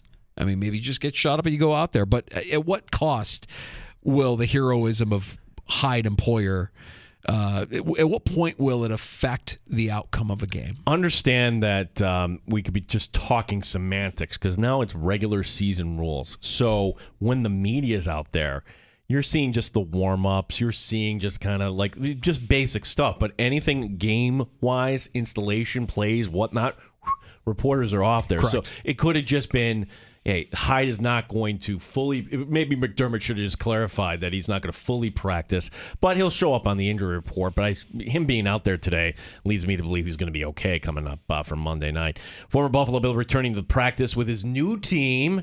As you recall, at Colts camp, Zach Moss broke his arm. He was back at practice today. With Jonathan Taylor out for the first 4 weeks of the season, Moss is atop the Colts' unofficial running back depth chart.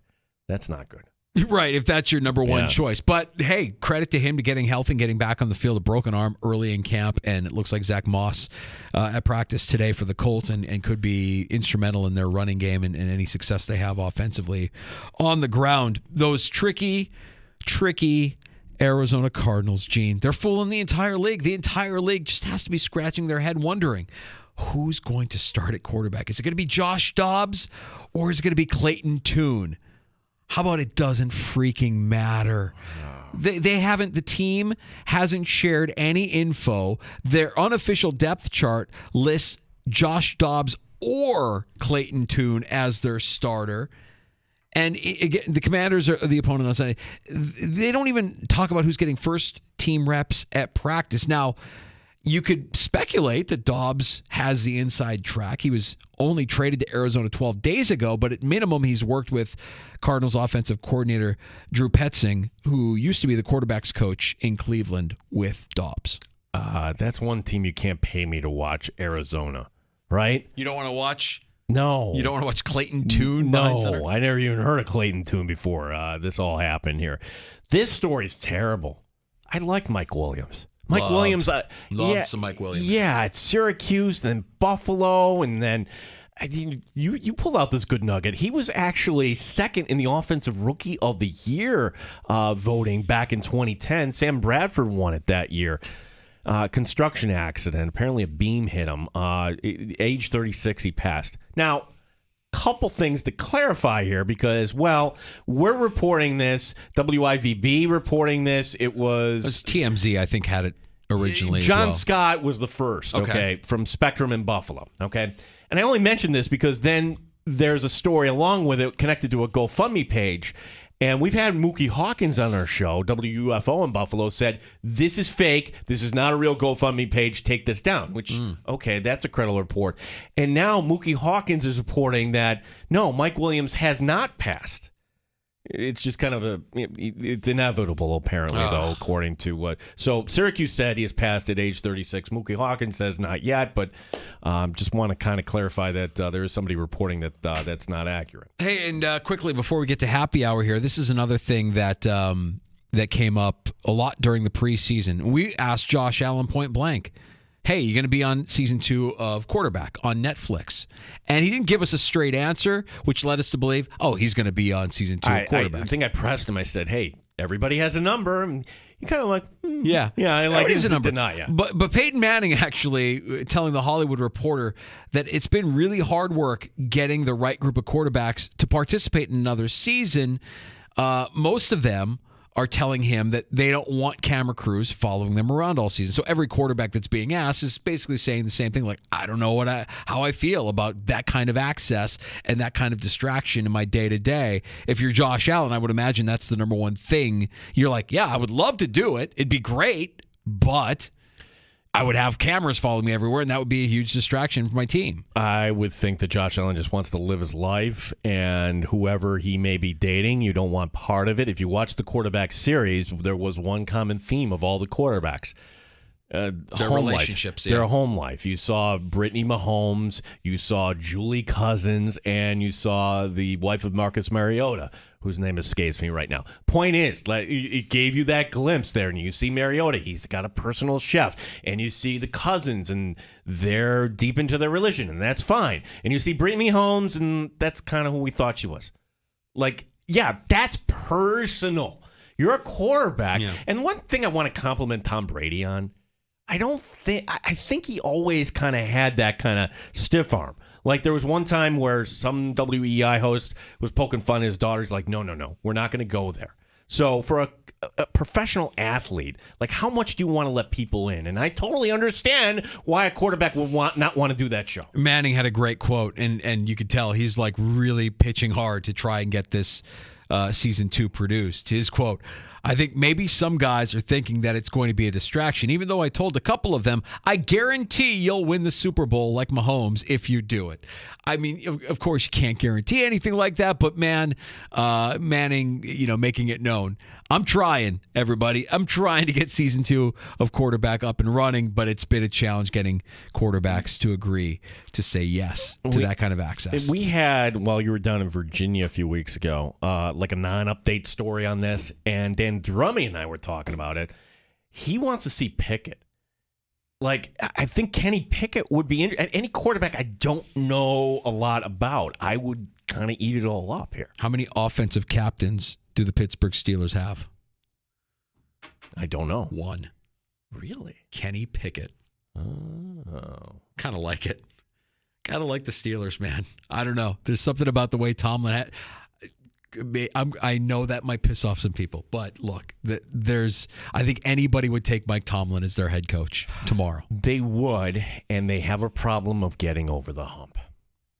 Well, the Steeler thing is that they always play down to their competition, but they'll also play up to their competition as well. 2009's a long time ago. Sure is. A long time ago. And before we get to happy hour, just quickly the numbers on the Nick Bosa deal, because the Nick Bosa deal just shattered records.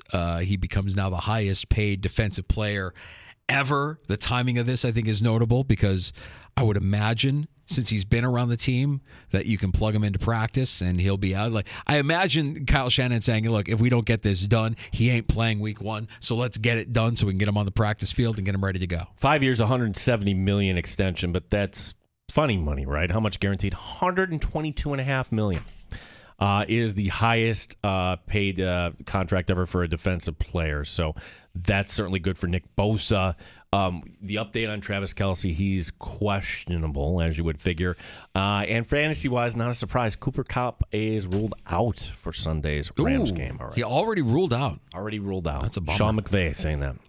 And then Chris Jones, likely not going to play week 1. Still hasn't signed. A little impromptu press conference today where he said, he wanted to be, but he wasn't part of the hold-in. He didn't want to be the hold-in. He's trying to get it. Look, everything is a negotiation. I guarantee you there was a strategy behind Chris Jones all of a sudden making himself available to the media in Kansas City. They're probably trying to ratchet up the heat a little bit, get him on the field, but he probably won't be out there tomorrow night. He's not even practicing with the team. Why rush Cooper Kupp out there if you're trying to lose games and be the secret tank of the NFL to get the guy to stay in Los Angeles? Possibly. Ooh, bold.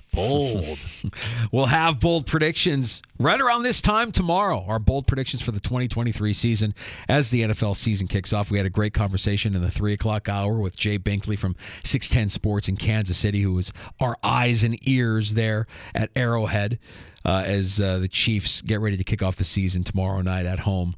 The Lions coming in. We've got happy hour upon us now. You can join us on the Good Smoke Barbecue and Pub Wingman line at 866-4FAN, 866-4326. Award-winning barbecue from Good Smoke Barbecue and Pub in the new location, 135 West Commercial Street in East Rochester. That's goodsmokebbq.com. We'll recap everything from today's session at One Bills Drive, including comments made by head coach Sean McDermott and maybe, just maybe, some McDermott McLies. Ooh, and maybe a little hot uniform talk as well coming up here during happy hour. Round of shots as well, and last call coming up here in the Sports Bar. Danger and Battaglia on the Fan, Rochester.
Rochester and streaming online and in the Odyssey app at The Fan Rochester, the sports leader, 95.7 FM and AM 950, The Fan Rochester. Always live on the free Odyssey app. The Fan Rochester Sports Update. Buffalo Bills naming their starters today. Osiris Torrance, the rookie, is at right guard. Terrell Bernard getting the nod at middle linebacker, and Christian Benford is the starting corner opposite Tre'Davious White. It's the Bills and Jets. Coverage begins 4 o'clock Monday here on The Fan Rochester.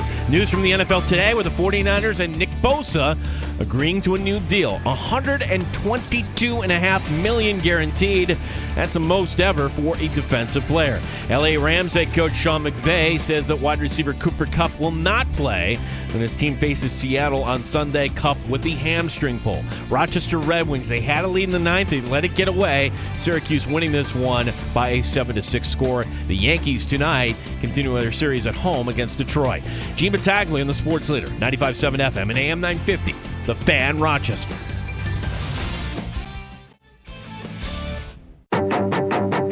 The Sports Bar with Danger and Battaglia. The NFL kicks off tomorrow night. The defending Super Bowl champions will be without Chris Jones, and now perhaps Travis Kelce as well. It's the most important game for us because it's the game we're playing this week. And we have a lot of respect, certainly for the Jets and their coaching staff. Mike Danger. You know, we're floating in the pool at my brother-in-law's house, and it's just a reminder, can't hang the way I used to hang. Can't run the way I used to run. And you were in my brain, Gino.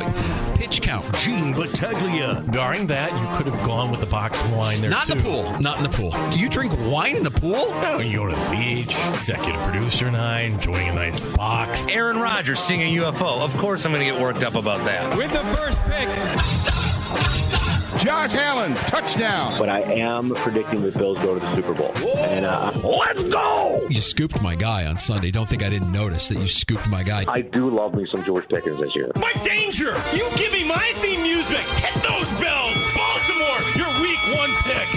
This is personal. That's the message of the week. This is personal. We don't like Nebraska. Right now, we're definitely the laughing stock of college football. This week's AP Top 25 poll was released yesterday afternoon. Buy or sell, you have any issue with any of this week's rankings? Jose Altuve with 3 homers, 1 in each of the first 3 innings of last night's 14-1 Astro rout of the Rangers. That gives him 5 long balls in 2 games. Long ball. Ben Shelton upsets Francis Tiafoe. Shelton moving on to the semifinal of a Grand Slam for the first time. The FIBA World Cup, Germany held off Latvia 81-79 and will face the U.S. in the semis on Friday. 95.7 FM and AM 950, The Fan, Rochester. Some spectacular sound courtesy of the Dandelion, who we can't do it without. You know who else we can't do it without? We can't do it without you here in the Sports Bar. Welcome to Happy Hour. We appreciate you listening on the Sports Leader at 95.7 FM, AM 950, the free-to-download Odyssey app. We're on your smart device when you ask it to play 95.7 The Fan. We've even got our video stream up for you at The Fan Rochester. You can watch along on YouTube or Twitch.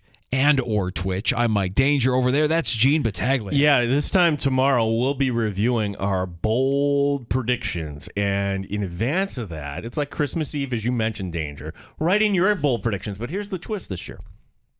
I'm going to write down your bold predictions, and we're going to read them back in January. That's right. So we're going to see how close you are. So probably Twitter is the easiest way for you to do this. You can write in, X, whatever we want to call it. At the Fan Rochester. Thank you. Our phone number, this is more fun, 866-4FAN, 866-4326. Yeah, and we've got a couple that came in. I mean, look, we had to kind of like lay down some ground rules because I want to say it was RJ, one of our regulars, saying, hey, Detroit will win the NFC North. Sorry, RJ. They're the favorite right now. That's not a bold prediction. That's like saying that your first dark horse isn't really a dark horse. It's Rory. My first dark horse, and he's not really a dark horse, I think he's the favorite, is Rory. We want bold. We want bold predictions. Like Chris saying, now, he said, I'll take it a step further in the AFC East. There will be at least one new head coach in the AFC East going into next season, perhaps 2. Chris, don't hedge. If you want to share a take, your bold prediction will be there will be 2 new head coaches next season in the AFC East. That would be a bold prediction. Now I'm wondering, who are those coaches? Right? Like, that's a bold prediction. It makes you think. And you're not hedging. You're not saying perhaps. No, this is what's going to happen. It's a bold prediction. You know my bold prediction about Arizona. I can't say Arizona is going to be number one on the clock. And it's not bold. That's kind of expected. But will Gannon be one and done? Is that is that bold enough? Should I name the new head coach? Who will that be? I mean, these are the steps that you need to take it a step further, because if you call the shot on this, we're going to give you kudos coming up in January. And if you're widely off the mark, well, then you're nothing more than masterstroke. Right. And by the way, if you're right, nobody cares. We want to laugh at you, point and laugh at you when we're wildly wrong. We will be wrong. You and I will be wrong on many of our bold predictions. Maybe we'll get one and nobody will remember. Do you remember any of the bold predictions that you had right from last year? Don't remember any of them. You remember all your wrong ones. Right? Yeah. And your bold prediction can include your Super Bowl pick, but it's got to be bold. I think it'll be Kansas City and Philadelphia. Stop. No, give us something bold. Give us something to chew on. Remember we did the unsanctioned draft at Old Stone a few years ago, and our buddy came up to us and said, Washington is going to be in the Super Bowl. What? With Ryan Fitzpatrick. Right. Yeah. It was when Ryan Fitzpatrick was still there. Like, oh, okay. Then now I'm listening. Tell me why. I want to hear it. So tomorrow at this time we'll be relaying our bold predictions for the 2023 season. I kind of teased it up during I'll Drink to That earlier, where I said that Miami would be one of 5 teams. I have 5 teams that made the postseason last year that won't make the postseason this year. And Miami is one of those teams. But how they'll miss the postseason, I think, is a bit bold. We'll share that tomorrow at this time. Okay. Yes. And it's a fun exercise, too, by the way. Like I said, Christmas Eve, you're allowed to open up some presents. You're allowed to let the mind wander as the ride gets underway here tomorrow night in Kansas City. Like, think about that. 14 playoff teams last year. Who isn't making the postseason out of those 14 this year? I love that exercise. That's fun. Here is not a bold prediction, but just a take, okay? The announcement today that Terrell Bernard will be starting at middle linebacker. He didn't earn the job. You can't possibly tell me he earned the job. He didn't play one down in the preseason. He's been hurt. It's more that Tyrel Dodson lost it. Mike Danger, would you agree? I would. I think Sean McDermott is trying to save a little face here, or the Bills are trying to save a little face here. I think that when you knew you were going to lose Tremaine Edmonds, you thought you had a succession plan in place, and that succession plan was never going to be Tyrel Dodson. Or dare I say, are we going to be watching tomorrow night and going, oh my gosh, Jack Campbell is going to be a stud in this league for how long? Jack Campbell is a leader. Campbell should have been the guy. If that was their plan, then they were thinking what we were thinking, because we spent almost all of draft season talking about how the Bills should draft Jack Campbell as the heir apparent to Tremaine Edmonds. But they didn't. They didn't get him. Detroit got him, and he's there. And you can't really control that. I mean, save for, trading up and investing more than you wanted to invest in a player that, let's face it, for as much as we liked him, still a little bit raw. Wasn't everybody's consensus number one middle linebacker prospect. There's a lot of questions around Terrell Bernard. We didn't see any of him in the preseason. What we saw of him last year was up and down. There's certainly plenty of plays that you could look at when you examine his play and say, oh, he did something really well there, or he did something really off there as well. But I don't think that the plan was ever going to be Tyrel Dodson is the starting middle linebacker. I think he was the guy that's like, well, he's serviceable and he knows the offense. He's been here the longest. He's been here a long time. Yeah. Right. But with Bernard, you can save a little face and say, well, this was our succession plan. We drafted him in the 3rd round last year thinking he was going to be in this role. He was always the guy that was destined for this role. The funny thing about this, not funny, but the thing that'll be worth paying attention to is, will Bernard do enough to win the job permanently, or will he do enough to lose the job temporarily, because I don't think Christian Kirksey at his age is any sort of long-term solution for any team. But if Kirksey is healthy, and we don't know about the hamstring and blah, blah, blah, and we know that, okay, it's going to take a little while, but Kirksey says, no, I'm going to have this defense down fine. Like Bernard's on notice. Like, this is his one shot, and I hate that you're still trying to figure this out in the regular season against the one team that really has you in their crosshairs, the New York Jets. Is any Bills fan afraid of the Patriots? No. Is any Bills fan afraid of the Dolphins? No. Yeah.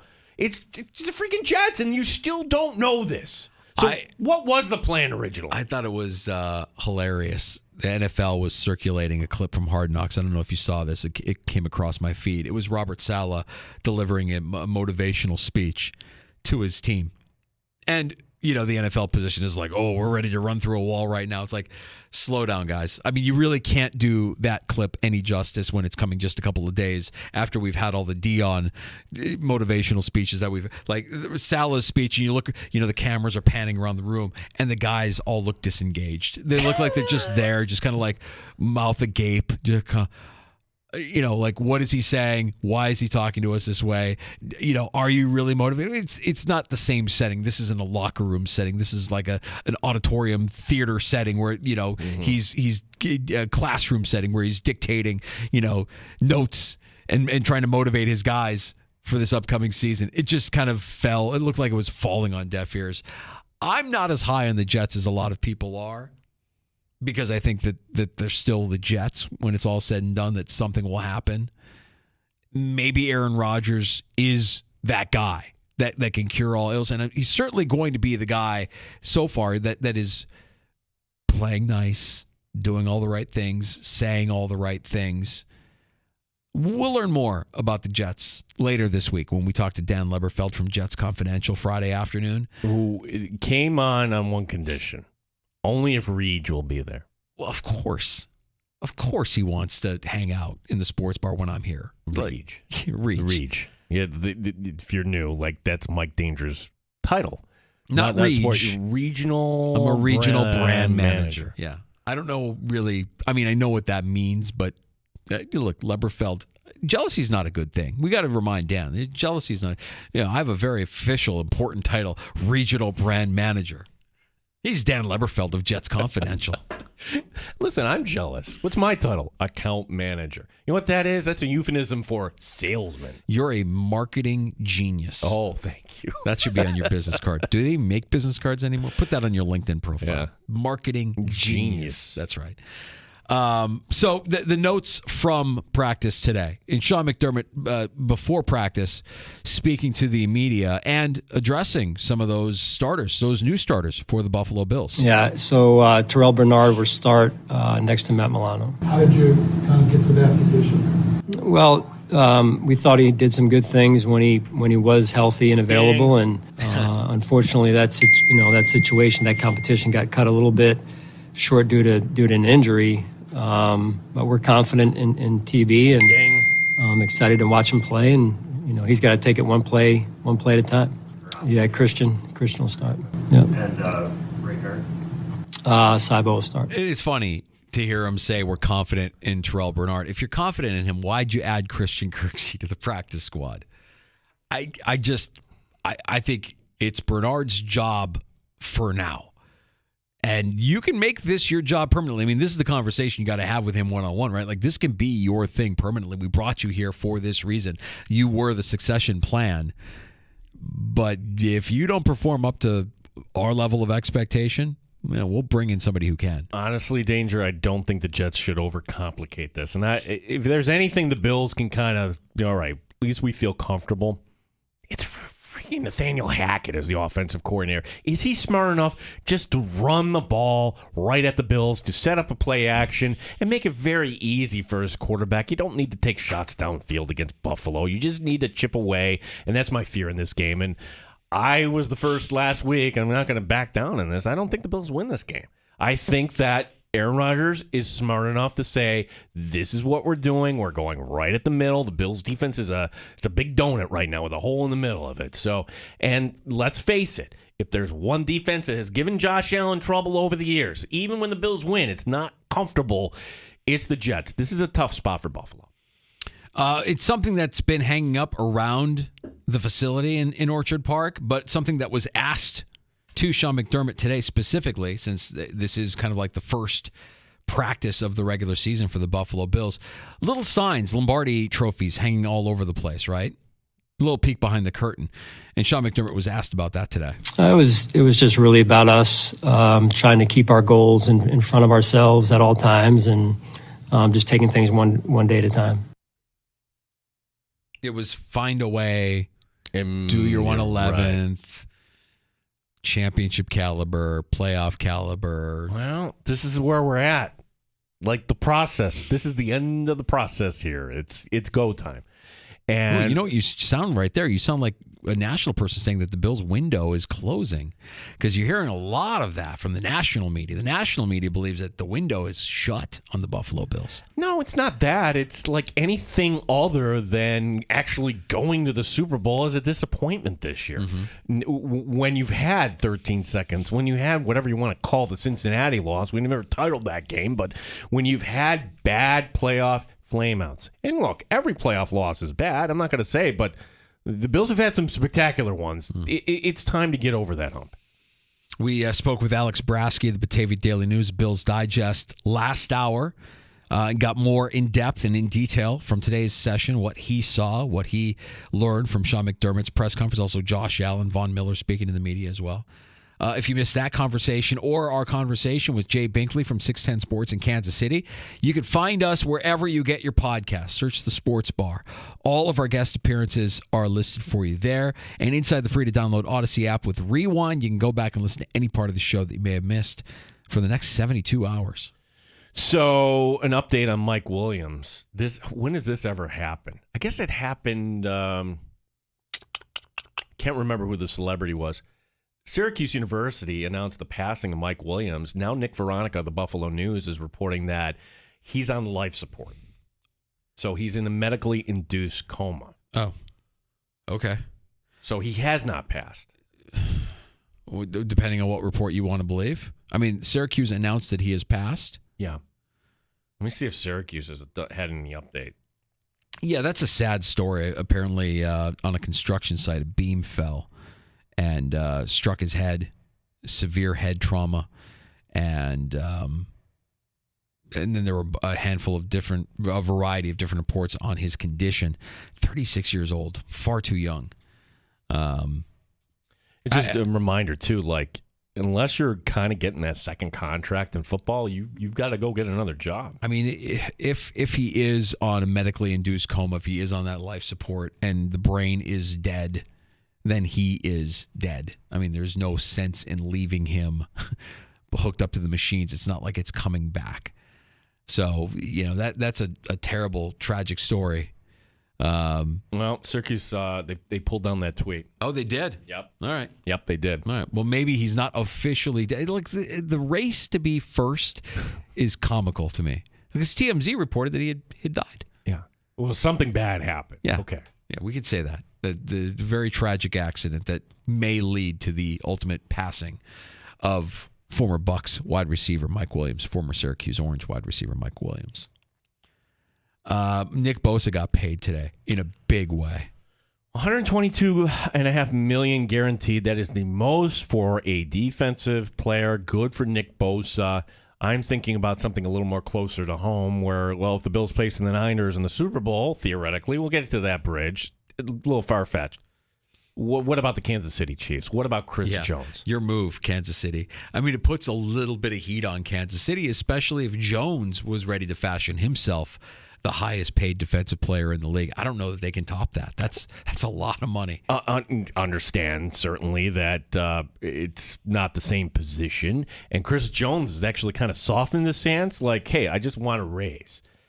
We were joined by Jay Binkley, 610 Sports Kansas City, and I asked him a question. Again, this was at the 3 o'clock hour. I don't think it would change all that much in 2 hours, but would you actually expect Chris Jones, if he came to an agreement tonight, would he be in uniform tomorrow night? And look, Jay was very careful to say, look, it wouldn't surprise me, but Andy Reid has a rule that if you're not practicing on Friday, then you're not playing on Sunday. I think most coaches abide by that rule, and I think that's why you saw the Bosa deal get done today. Like, hey, this guy needs to at least get in a practice or two before we can get him on the field for week one. So the Niners are traveling to Pittsburgh for week one, and now with Bosa signed after not playing or practicing throughout the course of the preseason, doing the hold-in, he'll be on the field. Will work to his advantage, kind of work to the advantage of T.J. Watt last season. And Chris Jones, for it being a hold-in, wasn't around the team facility. He used the excuse of, I didn't want to be a distraction. I'm wondering if that rubbed Kansas City the wrong way, if it rubbed the brass of the Chiefs the wrong way.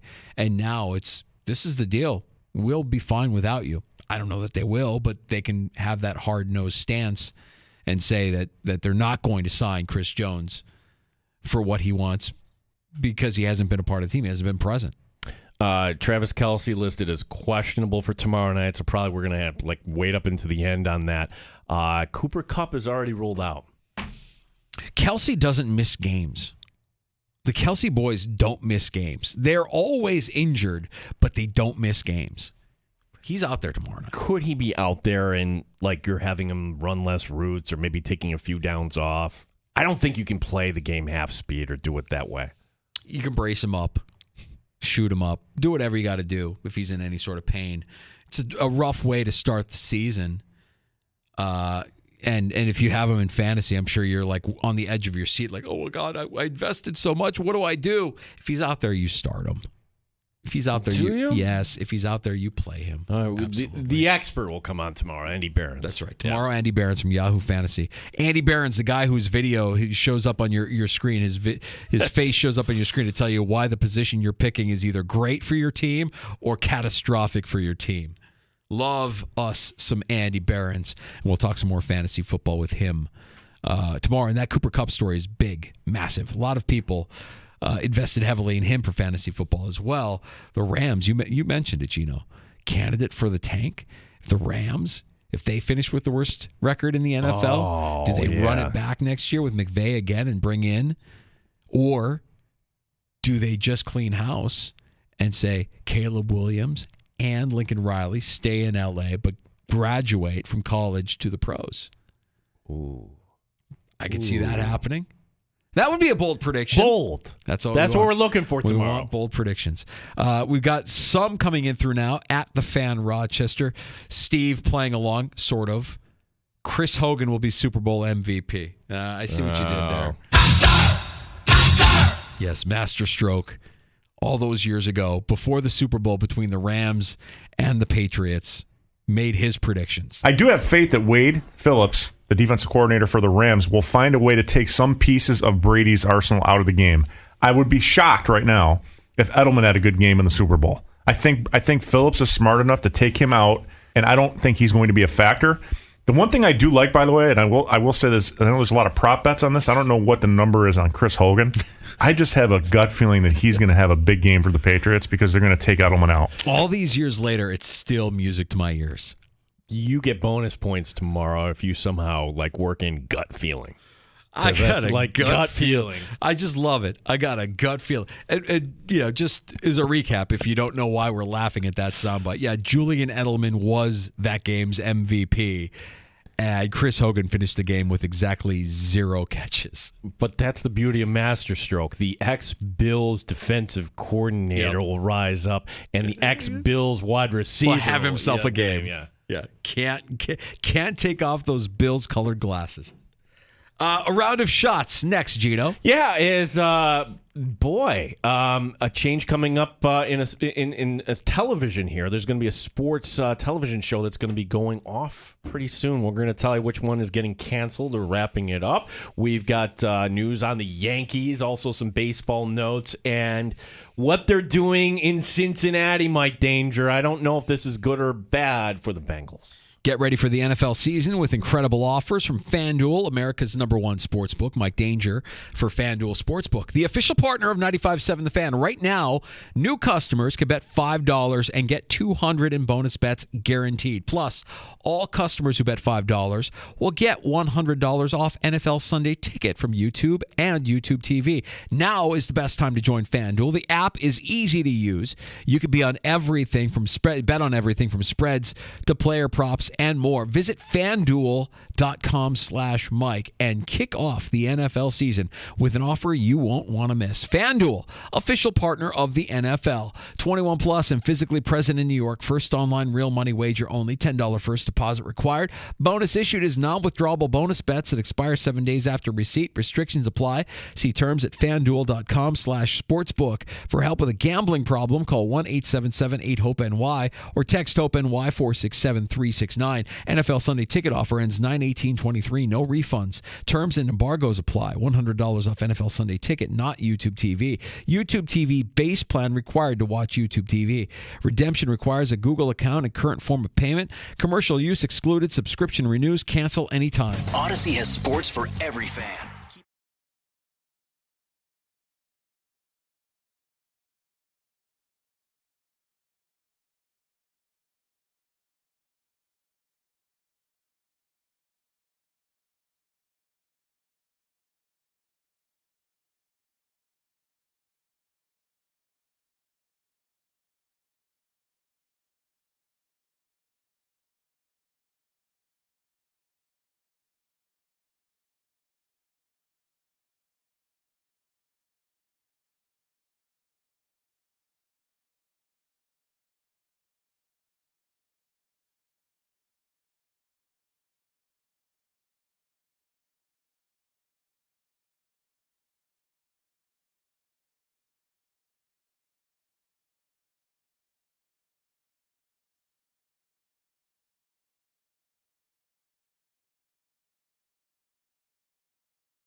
And announcing today, there are some changes here to the starters. Osiris Torrance is your starting right guard.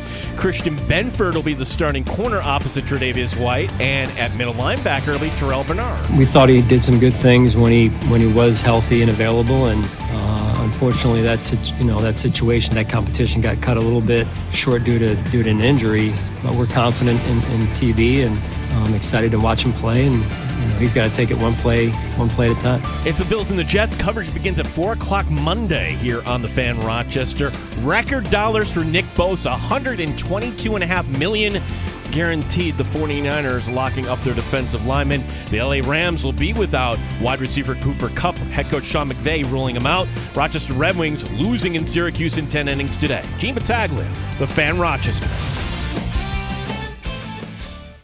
The beer is cold and the wings are hot. You're in the sports bar with Danger and Battaglia on the Sports Leader, 95.7 FM and AM 950 The Fan, Rochester. Time for a round of shots in the sports bar. Yeah, you're paying attention to your Cubbies. They get a win over the Giants today. Mike Danger, 8-2. Still in that position for that second wild card. Other finals from baseball today. Pittsburgh over Milwaukee 5-4. Cleveland trying to hang around in that race. Guardians over the Twins by 2-1 score. Toronto trying to hang in there. This would be bad for the Jays. They're down to Oakland 5-1 in the eighth. Can't lose to them. Arizona trying to hang in there. The Diamondbacks up on the Rockies 9-5, and out in San Diego, Billy going down to yellow and brown. That's what's in. Padres on the loose. Let's go, Goose. That's what's in. Bryce gonna lose, and Manny's gonna cruise. That's what's in. Oh, God. Yeah. Well, right on cue, the Phillies are leading the Padres Of course they are. 4-0. You can't recover from that. Padres fans, you cannot recover from that. That is so bad. You've gotten eviscerated by Philadelphia. They own you.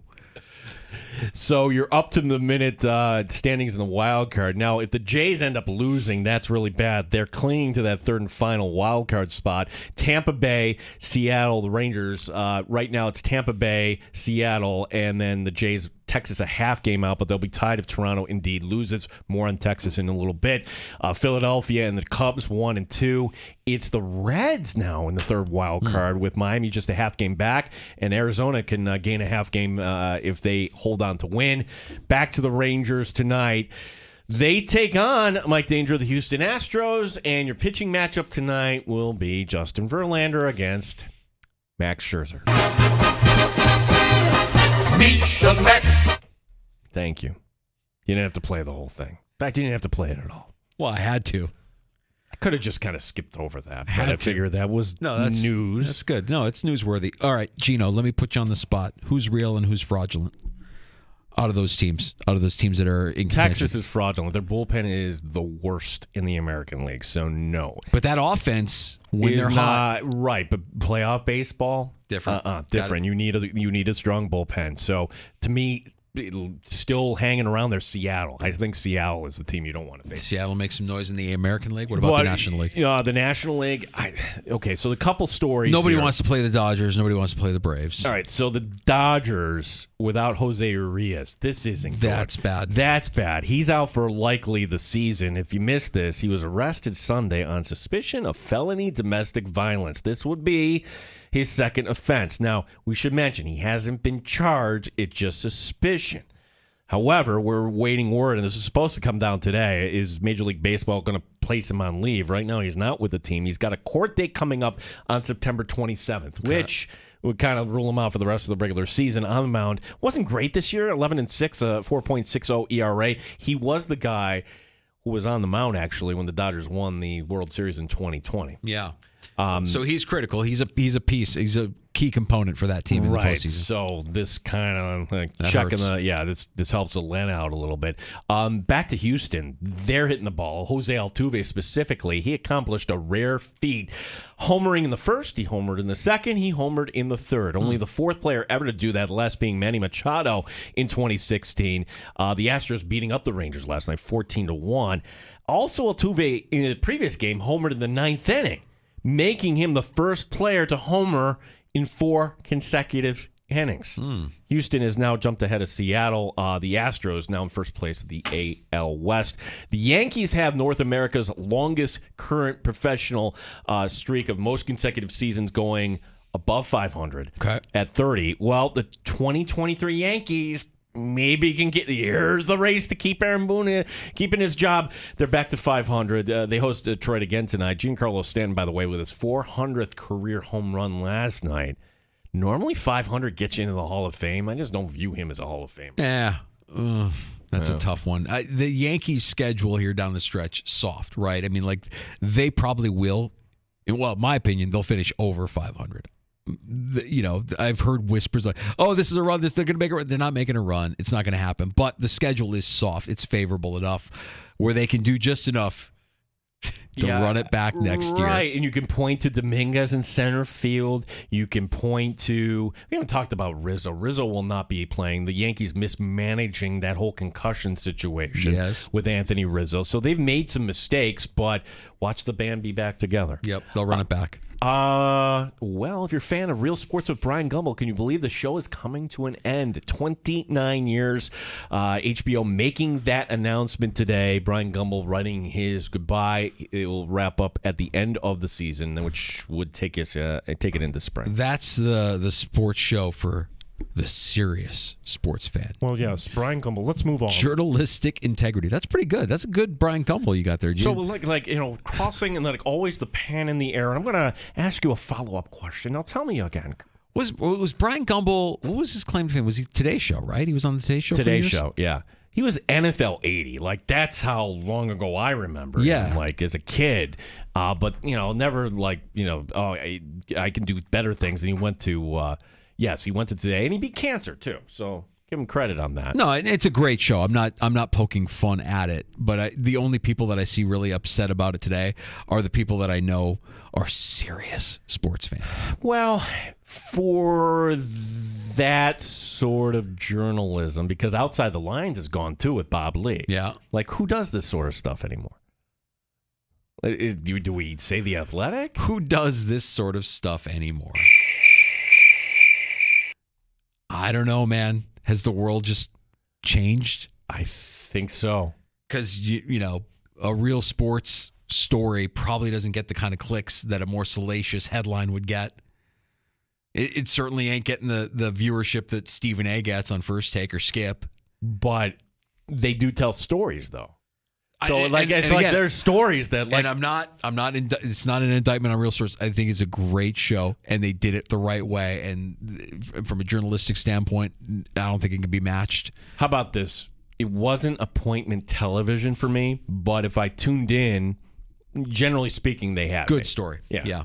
And I think some of it is still like ESPN every now and then will do a piece, a Wickersham piece where you read it and you're like, holy hell. Like you had to check in on all of these different sources and clear everything. There are still a pocket full of reporters out there that I think do a really good job of digging deep and following through on these stories. So it's sad that it's not going to be there anymore. But I also think that the world is kind of changing, and that kind of show is probably not going to get the kind of attention that other shows will get. And so kind of with that, we leave you with this story. Yes. Which is more TMZ than anything else, Danger. All right. Finally, a Cincinnati bar is offering this special, the Filson. I know you're a big fan of. The Filson is giving any woman that asks. The Filson is the name of the bar? Correct. Do they serve chili on their spaghetti? Which, by the way... Ugh. Disgusting. Yeah. I mean, I'm not going to... I know they would say the same thing about... I'm hypocritical because we have the garbage plate. But there was one time in grade school, I remember, that the school lunch cafeteria had to improvise because they didn't have sauce, and they served us chili over spaghetti. It scarred me for life. I will never eat that again. I was in Cincinnati like 7 years ago, and doing a Fisher football game. We're like, do we want chili? No. I mean, Skyline chili on a dog, I would listen to. If they, I don't even know. Do they serve it on a dog? Can you get Skyline chili on a dog? I would probably think if you could put it on anything. I wouldn't want it with my spaghetti, but I would put it on a dog. I would listen to that. Sorry. The Filson is giving any woman that asks a 9-cent shot. 9 times. Yeah, they're calling it the sad girl shot. The 9-cent sad girl shot, as apparently number 9 is now engaged. Quarterback Joe Burrow popping the question to girlfriend Olivia Holzmacher. Perhaps the best part of the story. Who's reporting this? It's not Burrow. It's Pac-Man Jones, according to Pac-Man Jones. Yeah, Pac-Man Jones making a name for himself there on the McAfee show. He's like he's got all this scoop out there. I mean, he's a mouthpiece for DeAndre Hopkins all throughout the offseason, and now breaking news out of the Bengals. Way to go, Pac. See, now this will be the crowd. I like my quarterbacks with a stable home environment. Look at Patrick Mahomes. Look at Joe Burrow. Josh Allen. I'm willing to put it out there. If you're looking at the NFL players in their totality, not specific to any one team, not specific to any one player, just NFL players. Hell, I would even say professional athletes. Great, there you go. Professional athletes. Professional athletes. If I were to put a number on it. Who's faithful and who's not? I would say I'll go as high as 65% are probably less than faithful. Wow. That would be that's my number. That's how, maybe I'm more cynical than most. I think a lot of these guys are great guys. A lot of these guys put up a front that they're great guys. A lot of these guys have been coached to present themselves as great guys, but behind closed doors, bad guys. And bad guys in terms of the decisions they make are not the kind of decisions you and I would make. Well, their if you're lives trying, of like things revolve around me, and with that comes other opportunities and temptations. That's right. I mean, when you hear stories like little things like Stephen A. talking about strip clubs and Stephon Diggs, like or flying in Instagram models is hard to do when you live in Buffalo. Like, I'm not going to give any credit to that, but I do think there's probably some truth to it, a little bit of truth to it. I mean, let's face it, it is hard to get people in and out of Buffalo. But last I checked, Stephon Diggs is not married. And also, like, Derek Jeter lived a single life. He was like, yeah. There's a way to do it, and there's a way not to do it. And if you want to avoid the confrontation and the controversy, you try and make good life choices. Some of these guys are incapable of doing it. Some of these guys make it look like they are. A lot of these guys are good at hiding their off-field transgressions. Well, good for Joe Burrow. Congratulations to the happy couple. I'm sure he's the exception to the rule. My goodness. Thank you, Chris, for pointing this out. You mentioned Wickersham. Sean Payton. I think I'm in love with Sean Payton. Sean Payton telling Russell Wilson he needs to focus less on Russell Incorporated. Yes. Will you stop bleeping kissing all these babies? You're not running for public office. I love it. I love it. That is fantastic. Let's get a little more on that as we close up shop. Last call next in the sports bar. You can join us at 866-4326, 866-4FAN. Gino, tailgating season is here. Yes, and so is fantasy football season. It's the fall. Fall means you're out on your deck, fire pit, all that good stuff. It pairs nicely with a nice cigar, and the place in Rochester to go for said cigar is Mad Hatter's Hideaway. Voted Rochester's best once again. Mad Hatter's has over 300 varieties of cigars for you to choose from. Fire up that Victory cigar. 2 locations, Culver Road in Irondequoit and 535 West Ridge Road, MadHattersHideaway.com. Prescriptions require an online consultation with a healthcare provider who will determine if appropriate. Restrictions apply. See website for details.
You're in the Sports Bar with Danger and Battaglia on the Sports Leader, 95.7 FM and AM 950 The Fan, Rochester. You know, Gene, if you want to salvage your career, let's focus less on Gene Inc. Stop with all the kissing of the babies. You know, you're not running for public office. You're trying to host a sports talk show here in Rochester. And the Sean Payton laying down the law there with Mr. Unlimited. I love it. Yeah. And that he's doing the things and saying the things that Nathaniel Hackett was too much of a coward to do. And Pete Carroll couldn't because Russell Wilson had that kind of power in Seattle. I think Pete Carroll did all he could. Yeah. Like, if we've learned anything through this is that Pete Carroll was right. He knew his strengths, his weaknesses, how to tampen him, how to let him flourish when he needed to. But just a challenge. Focus less on Russell Inc. Will you effing stop kissing all the babies? You're not running for public office. That's right. I actually think, well, it can't get worse than it did last season for Russell Wilson. I think he has a bounce back this year. I think Denver, is at least respectable. I'm not saying they're a playoff team, but we will have bold predictions tomorrow in the Sports Bar. Bold predictions for the 2023 NFL season, which gets underway in just over 24 hours from now. Can't wait. It's one of our favorite days of the year. We call today Christmas Eve. We appreciate you sharing your bold predictions at The Fan Rochester. You can always call us at 866-4326, 866-4FAN. Also tomorrow, we'll get you some winners with the host of BetQL's Send It In. PJ Glasser joins us at 425. And we'll help you set your fantasy football lineups for week 1. You want to get that done before the Thursday night kickoff. Andy Barrett from Yahoo Fantasy will join us at 325. Zach Gelb on the way next on The Fan Rochester. William Matar is hiring. Ready to career as a bookkeeper, attorney,